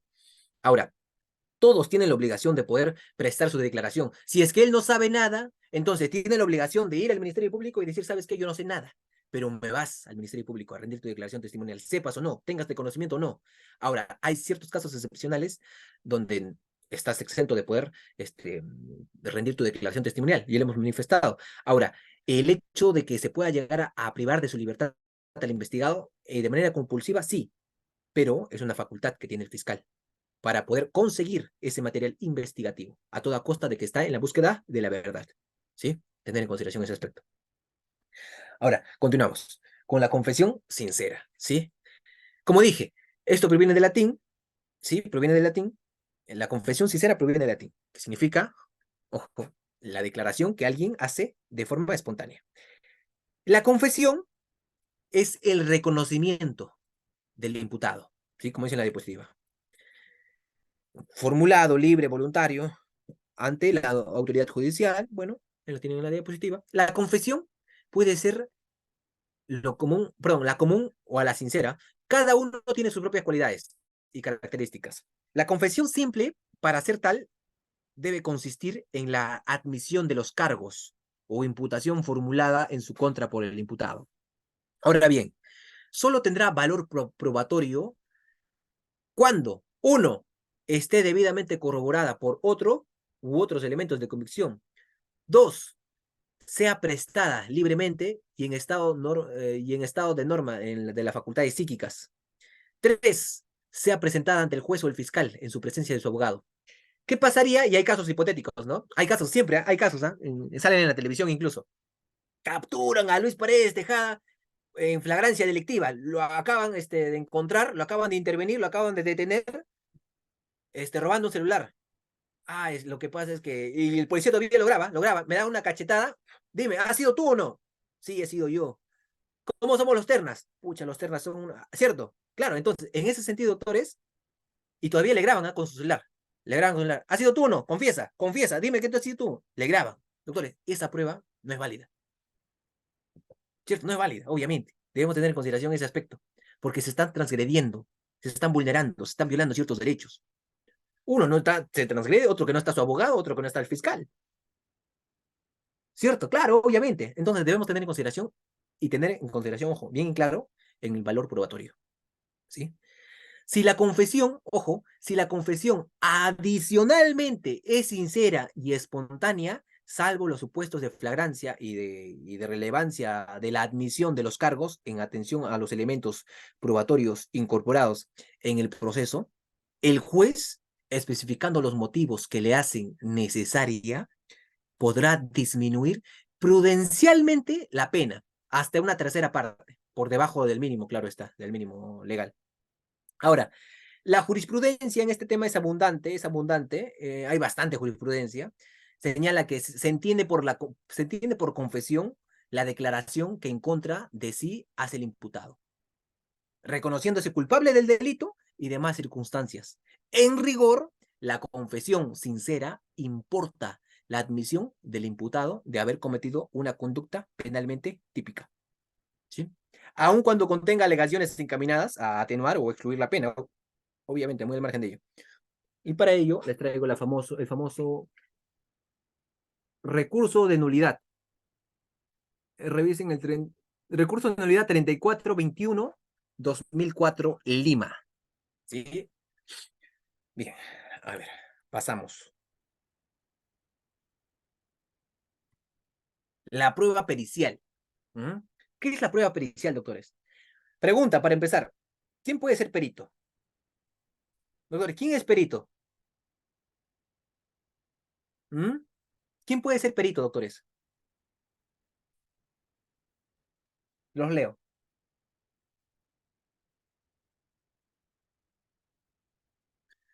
Psicólogos, ya. Psicólogos, un experto en una materia específica. Eh, Especialistas, ya. No se preocupe, doctor o doctora, vamos a absolver sus preguntas en la parte final, ¿sí? No se preocupe, doctor Eduardo, pierda cuidado. Doctores, un perito es una persona que tiene especialización, que tiene conocimiento, que tiene experticia dentro de una determinada materia. Podría ser un contador, podría ser un psicólogo, pero también podría ser un mecánico. Una persona que no tiene profesión también podría ser. Obviamente que esté registrado como perito, claro está. ¿Saben por qué? Porque miren, ¿qué pasaría si es que en un caso, ojo, un caso hipotético, ¿ah? ¿Qué pasaría si es que la autora María Cecilia está yendo de lo más tranquilo, manejando por la Panamericana Norte, de la nada se le van los frenos y producto de ello le atropella a dos personas, a dos peatones que estaban por ahí circulando? Obviamente se necesitan ciertos especialistas, ciertas personas que puedan llegar a dictaminar por qué se le vaciaron los frenos. ¿Por qué si es que María se fue al mecánico, pasó revisión técnica, el carro estaba ok? Entonces hay que determinar cuál es el motivo. Tal vez tal vez, claro, María quería atropellarlas con dolo. Entonces, aquí vamos a llamar, vamos a llamarle al psicólogo para que determine cuál es el motivo, la razón, las circunstancias del por qué el carro se quedó sin frenos. Vamos a llamarle al contador, ¿no? Para que cuente cuántas llantas tiene. No, obviamente. Vamos a llamarle a una persona que tenga cierto conocimiento, cierta experticia. Es decir, a una persona denominado como mecánico. ¿Cierto? Obviamente. En ese sentido, doctores, debemos tener en consideración ese aspecto de que estas personas puedan llegar a emitir ciertos informes, ciertos documentos que tienen validez, ¿sí?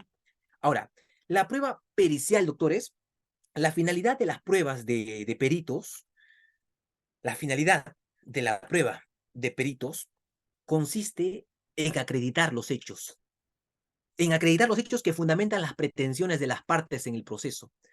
Obviamente con la particularidad de que el objeto de la prueba pericial son hechos que no son del común saber de las partes, o del juez incluso. No tienen conocimiento. ¿Por qué? Porque el que tiene conocimiento profundo de eso es el perito. De modo de que el perito, mediante su informe o su dictamen, proporciona al juez, al tribunal, los conocimientos técnicos necesarios para la valoración de los hechos objeto de la controversia. ¿Sí? Se garantiza el mínimo necesario de imparcialidad científica, objetiva, que debe concurrir en el trabajo del examen y emisión del dictamen pericial. Ahora, cuando, cuando el perito actúa conforme con los criterios válidos y vigentes en la disciplina que se trate, obviamente, y lo aporta al órgano, ¿para qué? Para su valoración, ¿sí? Entonces, la prueba pericial, como dice en la diapositiva, es necesaria cuando se requieran conocimientos científicos, técnicos, artísticos o especializados para determinar un hecho dentro del debate procesal o auxiliar al juez a atender la evidencia presentada. El apoyo al juzgador se centra exclusivamente en la materia especializada, sin sustituir sus facultades y competencias jurisdiccionales, claro está. Si el testigo llega a declarar sobre su conocimiento personal por haber percibido, observado o experimentado, el perito no está limitado al conocimiento personal y su opinión puede ir más allá de las percepciones, claro está. ¿Sí? Ahora, respecto a la procedencia, doctores, respecto a la procedencia de lo que es la prueba pericial, la pericia procederá siempre que para la explicación y mejor comprensión de algún hecho se requiera conocimiento especializado de naturaleza científica, técnica, artística o de experiencia calificada. Y no cualquier persona puede ser perito, no cualquier persona, ¿sí? Tiene que ser una persona registrada, obviamente, pero tiene que ser una persona que tenga conocimiento en lo técnico, en lo científico, en lo artístico, ¿sí? Obviamente, ahí están, pues, ¿no? Los famosos contadores que tenemos en el Ministerio Público, ¿no? En Cámara GESEL, contamos también con la participación de ¿quién? De los psicólogos, ¿cierto? Claro. Bien, a ver. La prueba digital. A ver, ¿qué es la prueba digital, doctor? ¿Mm? ¿Qué es la prueba digital? ¿Mm? A ver, ustedes saben perfectamente, doctores, nosotros estamos en un mundo de impresionante avance tecnológico, ¿sí? Y hay algunas personas que se han quedado o se quedan atrás, ¿ah? No saben, por lo menos, aún no saben ni qué es YAPE, ¿cierto? Miren, este avance tecnológico tiene una profusión de la información digital que se extiende a todos los ámbitos. Por ejemplo, el uso de la moneda digital, YAPE, las tarjetas, las ciberguerras, los hackers, los virus, la tecnología de los dispositivos digitales, entre otros, se dispara exponencialmente. Día tras día va evolucionando la tecnología. En nuestro entorno se difunde la implementación, incluso de lo que es el expediente judicial electrónico, con la consigna de lo que es el cero papel, ¿cierto? Y hay que dejar de lado todos los papeles, porque eso en cierta parte contamina, y hay que abocarnos a la tecnología. Todas las carpetas fiscales hay que digitalizarlas, ¿cierto? Entonces, ojo, pero debemos conocer las ventajas y riesgos de esta tecnología. de información digital, dado lo común y generalizado, obviamente, de que se ha hecho el uso de dispositivos electrónicos como computadoras, tablets, teléfonos móviles, cámaras de video, dispositivos USBs, filmado, etcétera, etcétera. Entonces, esta prueba digital también es conocida como la prueba electrónica, ¿sí? La prueba electrónica. Particularmente en el proceso penal, el océano de información digital disponible no es aprovechado adecuadamente. Solo por considerar la información que produce el uso de aparatos electrónicos de uso generalizado, como los teléfonos inteligentes, con registros de voces, mensajes, fotografías, localizadores, etcétera. Estos guardan información que pueden ser utilizadas como una prueba de la comisión de cualquier delito. Doctor, lo que pasa es que mira, ojo, escuchen bien, ¿eh? El mejor regalo que te pueda dar tu ex enamorada, perdón, tu enamorado o tu enamorada, es un celular usado por ella misma. ¿Y saben por qué digo ello? Porque obviamente, ¿no? Si tu enamorado o tu enamorada te regala un celular que ella utilizó con anterioridad, piensa que lo ha borrado todo.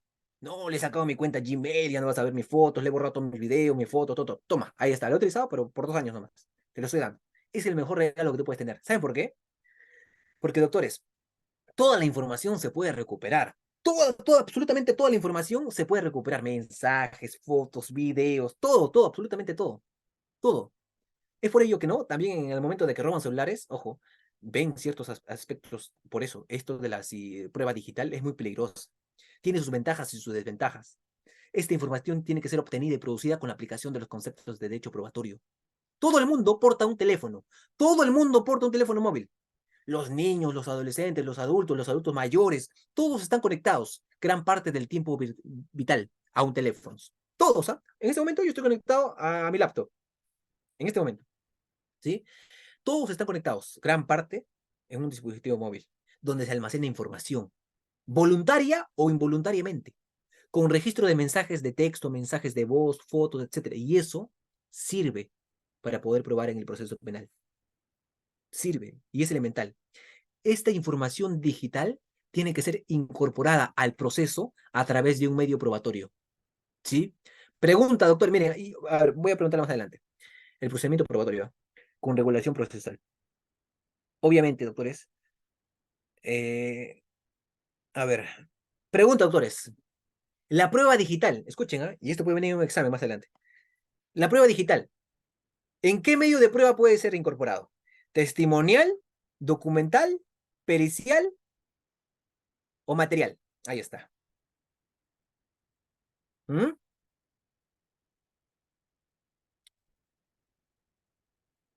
Le vuelvo a repetir a la pregunta, escuchen. La prueba digital, la prueba electrónica, ¿en qué medio de prueba podemos ofrecerlo? ¿Personal? Ojo, testimonial, es decir, en testimonial, documental, pericial o material. Los leo. A ver. Material, me dicen por ahí. Documental y pericial, me dicen por ahí. Ya.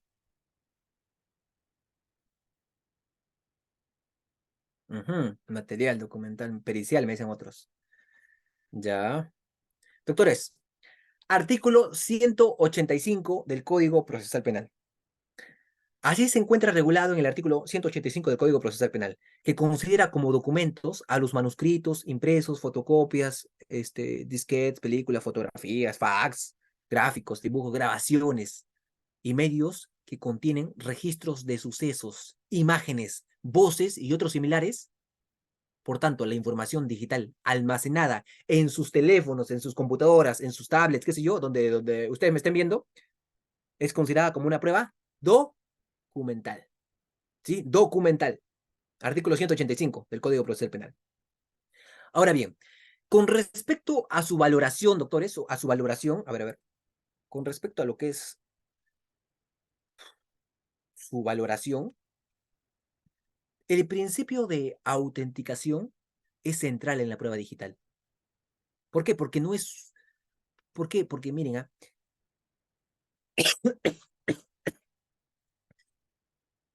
es central en la prueba digital, no es suficiente la mera fotografía o el pantallazo. La autenticación exige destreza digital, en la etapa de juicio oral sobre todo. El problema de su incorporación solo mediante la lectura de prueba documental acarrea ciertos problemas de autenticación, dada la falta de preparación, de una actuación debida a través de la participación de un experto, claro está. Entonces, doctores, recordemos que todo medio de prueba debe ser valorado solo si se ha obtenido e incorporado al proceso por un procedimiento constitucionalmente legítimo. No es que, no, doctor, mira, acá tengo una prueba digital, tengo fotografías, mira, pero acá sale doctor, me da pena decirle, pero acá sale mi expareja, pero con ropa así, un poco, este, como Dios la trajo al mundo. ¿La puedo ofrecer? No, obviamente, pues hermano. Obviamente, por X motivo se entiende tácitamente, ¿no? ¿Por qué? Porque no es constitucionalmente legítimo. Pero doctor, acá tengo la prueba. ¿Cómo es eso posible? No, no, no, hermano, no puedes. ¿Por qué? Porque no te la van a admitir. No, no, no. ¿Cierto? Claro, en ese sentido debemos tener en consideración ese aspecto. ¿Sí? Bien. Luego tenemos, doctores, reglas de exclusión probatoria. ¿Sí, no? Sí, reglas de exclusión probatoria. A ver, ¿cuándo se excluyen ciertas pruebas, doctores? ¿Ah?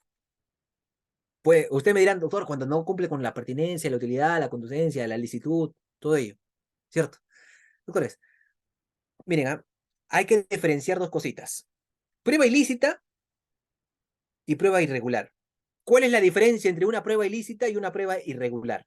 Saliendo de esta clase van a saber eso. Miren, en la diapositiva dice claro, ¿no? La diferencia. Ahí dice.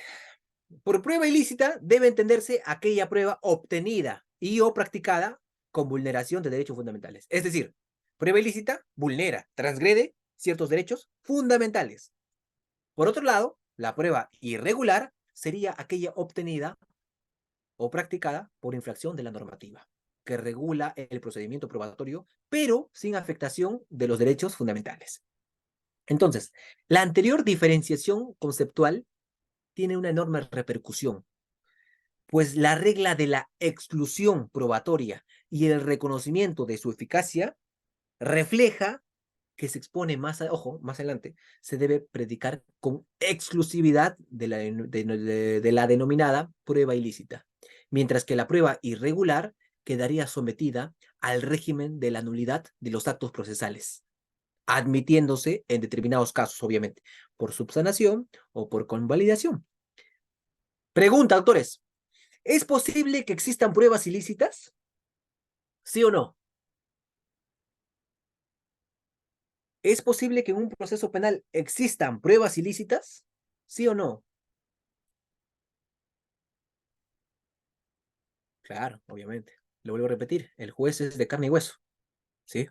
Es posible que existan, pero están prohibidas por lo que carecen de eficacia probatoria. Son ejemplos de pruebas ilícitas aquellas pruebas que violenten derechos humanos. También son pruebas ilícitas aquellas que violentan las libertades fundamentales. Ahora, el adelanto tecnológico puede contribuir a crear una condición negativa para el respaldo de los derechos fundamentales de las personas. Es el caso de las investigaciones de determinados hechos, pero violentando la esfera de la privacidad, la intimidad de las personas. Ahí prueba lo que es una prueba ilícita. Se transgrede, se viola derechos fundamentales. ¿Sí? Bien.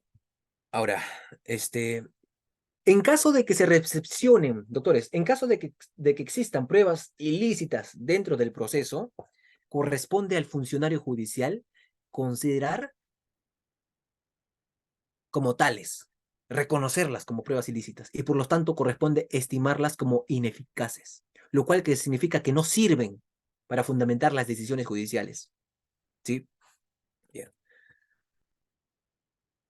Razonamiento y valoración de la prueba judicial. Ah, ya, perfecto. Miren, ¿cómo el juez valora la prueba? ¿Mm? Tengo acá 50 pruebas, señor juez. Usted me las ha admitido las 50. Tiene que valorarlas para la hora que emite una sentencia. A la hora que el juez emite su sentencia, tiene que valorar cada una de estas pruebas, doctores. Cada una. ¿Tú presentaste 50? Ya, 50 valoraciones de haber. ¿Sí? Miren, la ley no establece, perdón, la ley no establece regla alguna para la apreciación de las pruebas. El juez es libre según su íntimo parecer de la existencia o inexistencia de los hechos, valorando las pruebas según su leal saber y entender, ¿sí? Ahora, claro está, doctores, y es por eso, ¿no? Que por ahí, a ver, voy a poner la diapositiva para explicar esto, ¿sí? Porque esto tengo que explicarlo sí o sí, para que me comprendan mucho mejor. Doctores, en un proceso penal tenemos tres jueces, ¿ah? Perdón, dos jueces, ¿sí? Ahí está.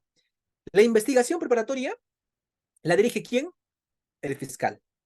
La etapa intermedia la dirige el juez de la investigación preparatoria. Y el juicio, ¿quién lo dirige? El juicio lo dirige el juez penal. ¿Cierto? No es el mismo juez, ¿eh? No es el mismo juez de la investigación preparatoria, es otro juez. ¿Y por qué otro juez lo maneja, doctores? ¿Por qué hay otro juez? ¿Por qué no tiene que ser el mismo juez que condena? Perdón, ¿por qué el que condena no es el mismo juez de la investigación preparatoria? Si ya sabe de lo acontecido, si ya está empapado de lo que ha sucedido. ¿Por qué? ¿Mm? ¿Por qué el juez de la investigación preparatoria, el mismo juez, no condena? Si él ya sabe de todo lo argumentado y fundamentado dentro de la investigación preparatoria y la etapa intermedia. Es más, él ya sabe que hay que pedir prisión preventiva, tutela de derechos, excepciones. Él ya sabe todo. ¿Por qué el juicio oral lo maneja otro juez? Doctores, ¿saben por qué hacen eso? Para que no exista una contaminación. Para que el juez penal, para que el juez que está en juicio no esté contaminado de todos los hechos acontecidos con anterioridad. Él no tiene que saber nada de lo acontecido anteriormente.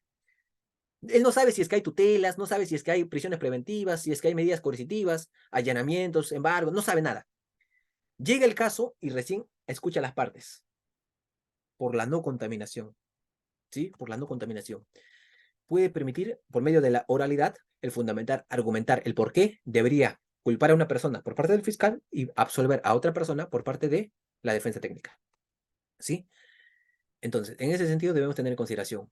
Ahora, el razonamiento y la valoración de la prueba, doctores, no puede, ojo, escuchen bien, no pueden ser valoradas las pruebas obtenidas directa o indirectamente con violación al contenido esencial de los derechos fundamentales. Es decir, en pocas palabras, en términos cristianos, en palabras comunes, no pueden ser permitidas las pruebas ilícitas. Revisen el artículo 8 del título preliminar. Ustedes ahí se van a dar cuenta, doctores, que no pueden ser valoradas las pruebas que han sido obtenidas directa o indirectamente con violación en el contenido esencial de los derechos fundamentales. Ahora bien, solo pueden ser objeto de valoración las pruebas que se incorporen legítimamente en el juicio oral. ¿Sí? Legítimamente. En la, eh, en la averiguación de la verdad, doctores, es el objetivo fundamental de la actividad probatoria en el proceso judicial. Escuchen bien, ¿ah? El juez El juez es el único que tiene la obligación de descubrir la verdad. Y ustedes me dirán, doctor, ¿y el fiscal? Escuchen bien, mira, lo vuelvo a repetir. El juez es el único que tiene la obligación de descubrir la verdad. Dado que la manera como los abogados utilizan las pruebas no es descubrir la verdad, ¿sí? A los abogados no les importa descubrir la verdad, sino les importa defender la posición de su cliente. Y esto es persuadir al juez de que el cliente tiene la razón. La estrategia del cliente y el abogado no tiene nada que ver con la búsqueda de la verdad. Lo vuelvo a repetir. La estrategia de tu cliente y el abogado no tiene nada que ver con la búsqueda de la verdad. La valoración, ojo, escucha, la valoración de la prueba habrá permitido otorgar a cada parte, al fiscal y a la defensa técnica, su propia teoría del caso, su propia hipótesis. El fiscal busca acusar, la defensa técnica busca absolver. El fiscal dice, no, Luis Paredes Tejada debe ser condenado por el delito de proxenetismo y es un peligro para la sociedad. Por lo tanto, solicito ante su judicatura 10 años de pena privativa de libertad, con reparación civil de 15.000 nuevos soles. ¿Cierto? Entonces, en ese sentido, doctores, debemos tener en consideración, le vuelvo a repetir, que el juez es el único que tiene la obligación de poder descubrir la verdad, dado que la manera como los abogados utilizan las pruebas no es para buscar la verdad, sino es para poder defender la posición de su cliente. La estrategia del cliente y del abogado no tiene nada que ver con la búsqueda de la verdad. ¿Por qué? Porque ellos manejan su propia teoría del caso. Es por eso que nos dicen, ¿no? Los abogados, la parte negra, la parte oscura. ¿Por qué? Porque hay algunos abogados que obviamente defienden, y es su profesión, defender a personas que puedan llegar a contratar sus servicios, muy al margen de que si ha violado o no ha violado, de que si es que ha cometido el delito de peculado o no, si es que es proxeneta o no. Tienen derecho a la defensa, ¿cierto? Tienen derecho a poder defenderse. Tienen derecho a la tutela jurisdiccional efectiva. Tienen derecho a al debido proceso, ¿cierto? Entonces, la valoración de la prueba, ojo, lo vuelvo a repetir, habrá permitido otorgar a cada una de las hipótesis en conflicto un determinado grado de confirmación que nunca será igual a la certeza absoluta. Habrá que entender que la finalidad de la prueba es la verdad relativa. La verdad constituye un necesario ideal regulativo que orienta la actividad probatoria y la comprobación de los hechos. Una de las condiciones para que el proceso conduzca jurídicamente y de modo racional a decisiones correctas y por lo tanto justas es que esté orientado, encaminado a establecer la verdad en orden de los hechos relevantemente de la causa. ¿Sí? Ahora, la motivación de la decisión judicial, una de las garantías más importantes en un Estado constitucional de derecho, se encuentra en el deber de los magistrados. Deben justificar, deben motivar adecuadamente todas sus resoluciones judiciales.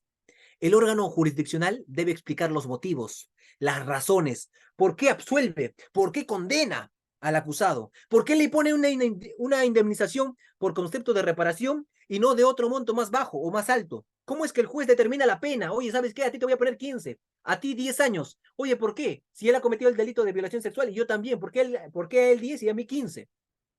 ¿Por qué le pones una reparación civil de 15.000 nuevos soles? ¿Tú cómo sabes que es el monto exacto? ¿Ah? Doctores, le vuelvo a repetir.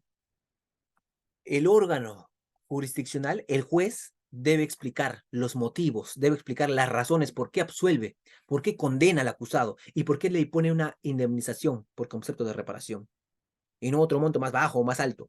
En otras palabras, el magistrado debe realizar un proceso mental o razonamiento lógico que lo llevó a tomar esa decisión judicial sobre la situación jurídica del imputado. Claro está. Los magistrados tienen como imperativo categórico el deber de motivar en forma oral, por escrito y adecuadamente sus resoluciones judiciales, a fin de que éstas no respondan a criterios subjetivos y caprichosos. Porque si no, ¿en qué estado estaríamos? ¿Qué pasaría si es que la doctora Susan fuera abogada, pero solamente ella dictaría todas las veces por máxima de la experiencia? Se podría equivocar, ¿cierto? Entonces, claro, obviamente. En otras palabras, doctores, significa que el magistrado, el juez, debe explicar de manera lógica, de manera sencilla, por qué absuelve y por qué condena a un imputado y además saber las razones por las cuales impone 5, 10, 20, 15, 30 años de pena privativa de libertad y además justificar la determinación del pago de la reparación civil. Pues ahora, ojo, además el juez debe explicar de manera razonada por qué le impuso 10 años, ojo, a ver, admitir, ya. El juez debe explicar de manera razonada por qué le impuso 10 años de condena al imputado y por qué no ordenó imponerle 15 o 18 años de sanción. O también por qué razón al acusado de homicidio calificado, por ejemplo, se le impuso 20.000 soles por concepto de reparación civil. ¿Y por qué no se le impusieron 30.000, 40.000, 50.000? Es decir, lo importante en un estado judicial de derecho es que los jueces tienen que realizar un mínimo análisis de los hechos probados y la correcta interpretación de las normas jurídicas. ¿Sí? Es relevante precisar y acotar, doctores, que diferentes estudiosos, distintos doctrinarios, coinciden en subrayar que si el juez no motiva su resolución, nos encontramos frente a una sentencia caprichosa y fruto de su deciosismo judicial y no la correcta aplicación de la justicia, de la lógica, de la razón y del derecho, obviamente. ¿Mm? Por ello, considero que el juez habla, ojo, el juez habla a través de sus sentencias. Es decir, debe tener en cuenta los hechos fácticos, la calificación jurídica y los medios conviccionales y probatorios para tomar una correcta decisión. ¿Sí? Bien. Bueno, ya sabemos la motivación. Ahí está. Los indicios, evidencias y pruebas. Doctores, ¿es lo mismo hablar de un indicio, una evidencia, una prueba? ¿Es lo mismo? ¿Cuál es la diferencia entre lo que es un indicio, una evidencia y una prueba? ¿Cuál es la diferencia? Ejemplos. ¿Ah? Miren, hoy día se van a ir sabiendo lo que es un indicio, una evidencia y una prueba. A ver.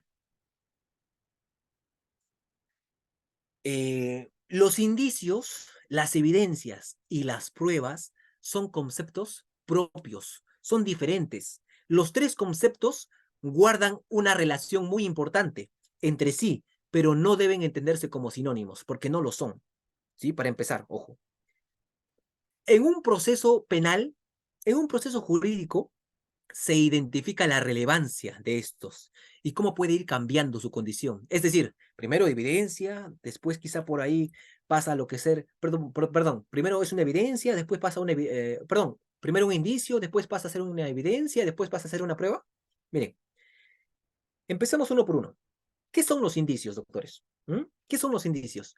Los indicios son marcas, huellas, señales que ofrecen pistas sobre lo que es un hecho. Cuando se investiga o se comienza a buscar la verdad, lo primero que aparecen son estos rastros. Constituyen un punto de partida para elaborar las primeras hipótesis sobre un caso. El fiscal llega al lugar de los hechos y dice, no, mira, espérate, hemos encontrado a la víctima ya muerta. Voy a proceder al levantamiento del cadáver.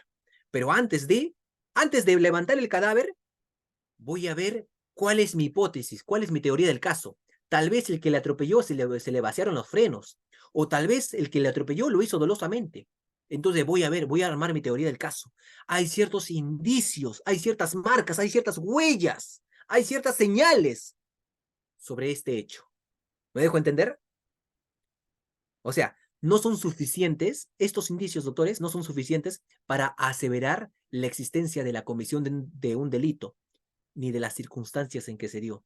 Solo funcionan como un dato probable para centrar la búsqueda de la verdad. Doctor, no lo comprendo muy bien. Ejemplos de indicios: la compra de un arma de fuego, presencia en el lugar de los hechos, un móvil, un celular que vincule a una persona con otra afectada por el delito cometido. Cuando existen amenazas, cuando te amenazan por el celular, amenazas previas. Indicios, esos son indicios, doctores. Cosa muy contraria son las evidencias, ¿ah? Las evidencias son otra cosa, ¿sí? Las evidencias son otra cosa. Las evidencias son objetos o señales contrastados que permiten relacionar los elementos o hechos. Cuando se habla de evidencia, se determina la certeza de una cosa. Pueden convertir a los indicios en argumentos científicos que confirman o descartan la hipótesis sobre la cual se trabajaba. La base para la elaboración de los informes periciales está en las evidencias. ¿Sí? Lo vuelvo a repetir. La base por la cual trabajan los informes periciales son las evidencias. Cuantas más existan, habrá mayor seguridad en la verdad que se intenta comprobar. Habitualmente se confunden con las pruebas, pero no son lo mismo, aunque podrían convertirse en ellas a futuro, claro está. Ejemplo de evidencias, doctor, ejemplo de evidencias: un arma en la escena del crimen, una prueba toxicológica por medio de un informe pericial, el cabello, se encontró, doctor, un cabello se encontró en la escena del crimen, ahí está. La piel humana en el lugar, o en un cuerpo hallado, por ejemplo. ¿Cierto? Claro, entonces, esos son evidencias, doctores. Y finalmente tenemos las pruebas. Las pruebas son cuando lo determina el juez. Las pruebas son instrumentos que se utilizan para poder comprobar la verdad de los hechos en el ámbito jurídico. Se entienden como las evidencias aceptadas por el juez como argumentos válidos y demostrativos de lo que ustedes llaman hechos. La función de la prueba, ojo, la función de la prueba es demostrar la responsabilidad o no sobre el acto que se investiga. se aplica tanto para lo civil como para lo penal. Mediante las pruebas se intenta generar en el juez una convicción de la existencia de los hechos que se debaten. Testimonial, básicamente, ojo, testimonial, por ejemplo, testimonial, básicamente se trata de la confesión de las personas responsables e investigadas por el hecho, el testimonio de testigos propuestos por las diferentes partes, por el Ministerio Público, por la defensa técnica. Documental, todo tipo de documentos, libros, papeles y otros elementos que propicien el esclarecimiento de los hechos. Pericial es un documento realizado por peritos especializados en la materia del hecho que se investiga. Este informe debe basarse en la mayor cantidad de evidencias recabadas. Y material, todo aspecto material, como se dice, ¿no? Plumones, vasos, la pizarra, la laptop, todo aspecto material, ¿sí? Entonces, doctor, ¿cuál es la diferencia, a modo de conclusión, entre lo que es un indicio, una evidencia y una prueba? Todas son parte importante del procedimiento jurídico y cada una cumple su propia función. El indicio es un elemento perceptible. La evidencia es un elemento ya contrastado. Y la prueba es la evidencia aceptada por el juez. Lo vuelvo a repetir. El indicio es un elemento perceptible, material o no, que permite deducir la existencia de determinada circunstancia en un hecho. Son señales que permiten tomar una decisión, ¿sí? Que permiten tomar una decisión sobre el camino de investigación para la búsqueda de evidencias. Ahora, la evidencia es un elemento que ya se constató, que permite establecer con claridad y certeza la relación entre objetos o personas vinculadas al hecho que se está investigando. Y la prueba es la evidencia que el juez ha aceptado, que sirve como un argumento para alcanzar el nivel de convicción suficiente para llegar a un veredicto. ¿Sí? Bien, yo sé que ustedes son amantes de la jurisprudencia, así que les he traído calentita, calentita, jurisprudencia, ¿sí? Emitida por la Corte Suprema, por la Corte Superior y por el Tribunal Constitucional. Que les puede servir, claro está. ¿Sí? Bien, doctores, bajo esta percepción, claro está, muchas gracias por haber estado presente. Yo muy feliz de que ustedes estén acá. Yo sé que es un poco complicado, un poco pesado el hecho de poder estar hasta estas horas de la noche, pero es bueno, ¿no? El hecho de poder nutrirse académicamente, claro está. Muchas gracias, en verdad, por haberse quedado hasta la parte final. Yo estoy muy agradecido, en verdad. Muchas gracias, estimado doctor. También estamos muy agradecidos, como siempre, su ponencia muy excelente, doctor. Hemos Gracias. aprendido muchas cosas el día de hoy referente al tema que usted ha abordado. Bien, doctor, si usted considera, ya podemos dar por finalizada la presente sesión. Sí, en verdad, muchas gracias. En verdad, agradezco a ANDAP. No es la primera vez que estoy acá. Les recomiendo seguir a ANDAP. Lo buscan así en Facebook o en Instagram, en todas las redes sociales. Por ahí tenemos otra sesión, si no me equivoco, para el mes de noviembre también, doctora, si no me equivoco, ¿no? Sí, doctor, No tenemos recuerdo el tema por ahí, pero vamos a estar por ahí también. Así que les invito a seguir ANDAP, que es una gran institución académica que se encarga de poder brindar conocimiento pleno en lo que es el mundo del derecho. Muchas gracias, Alejandro, Valdivia, muchas gracias a todos los que han estado presentes, Lizzy, Patricia, Lizzy Hernández, Gracie, Suri, muchas gracias, en verdad, a todos, mis infinitas, mi infinito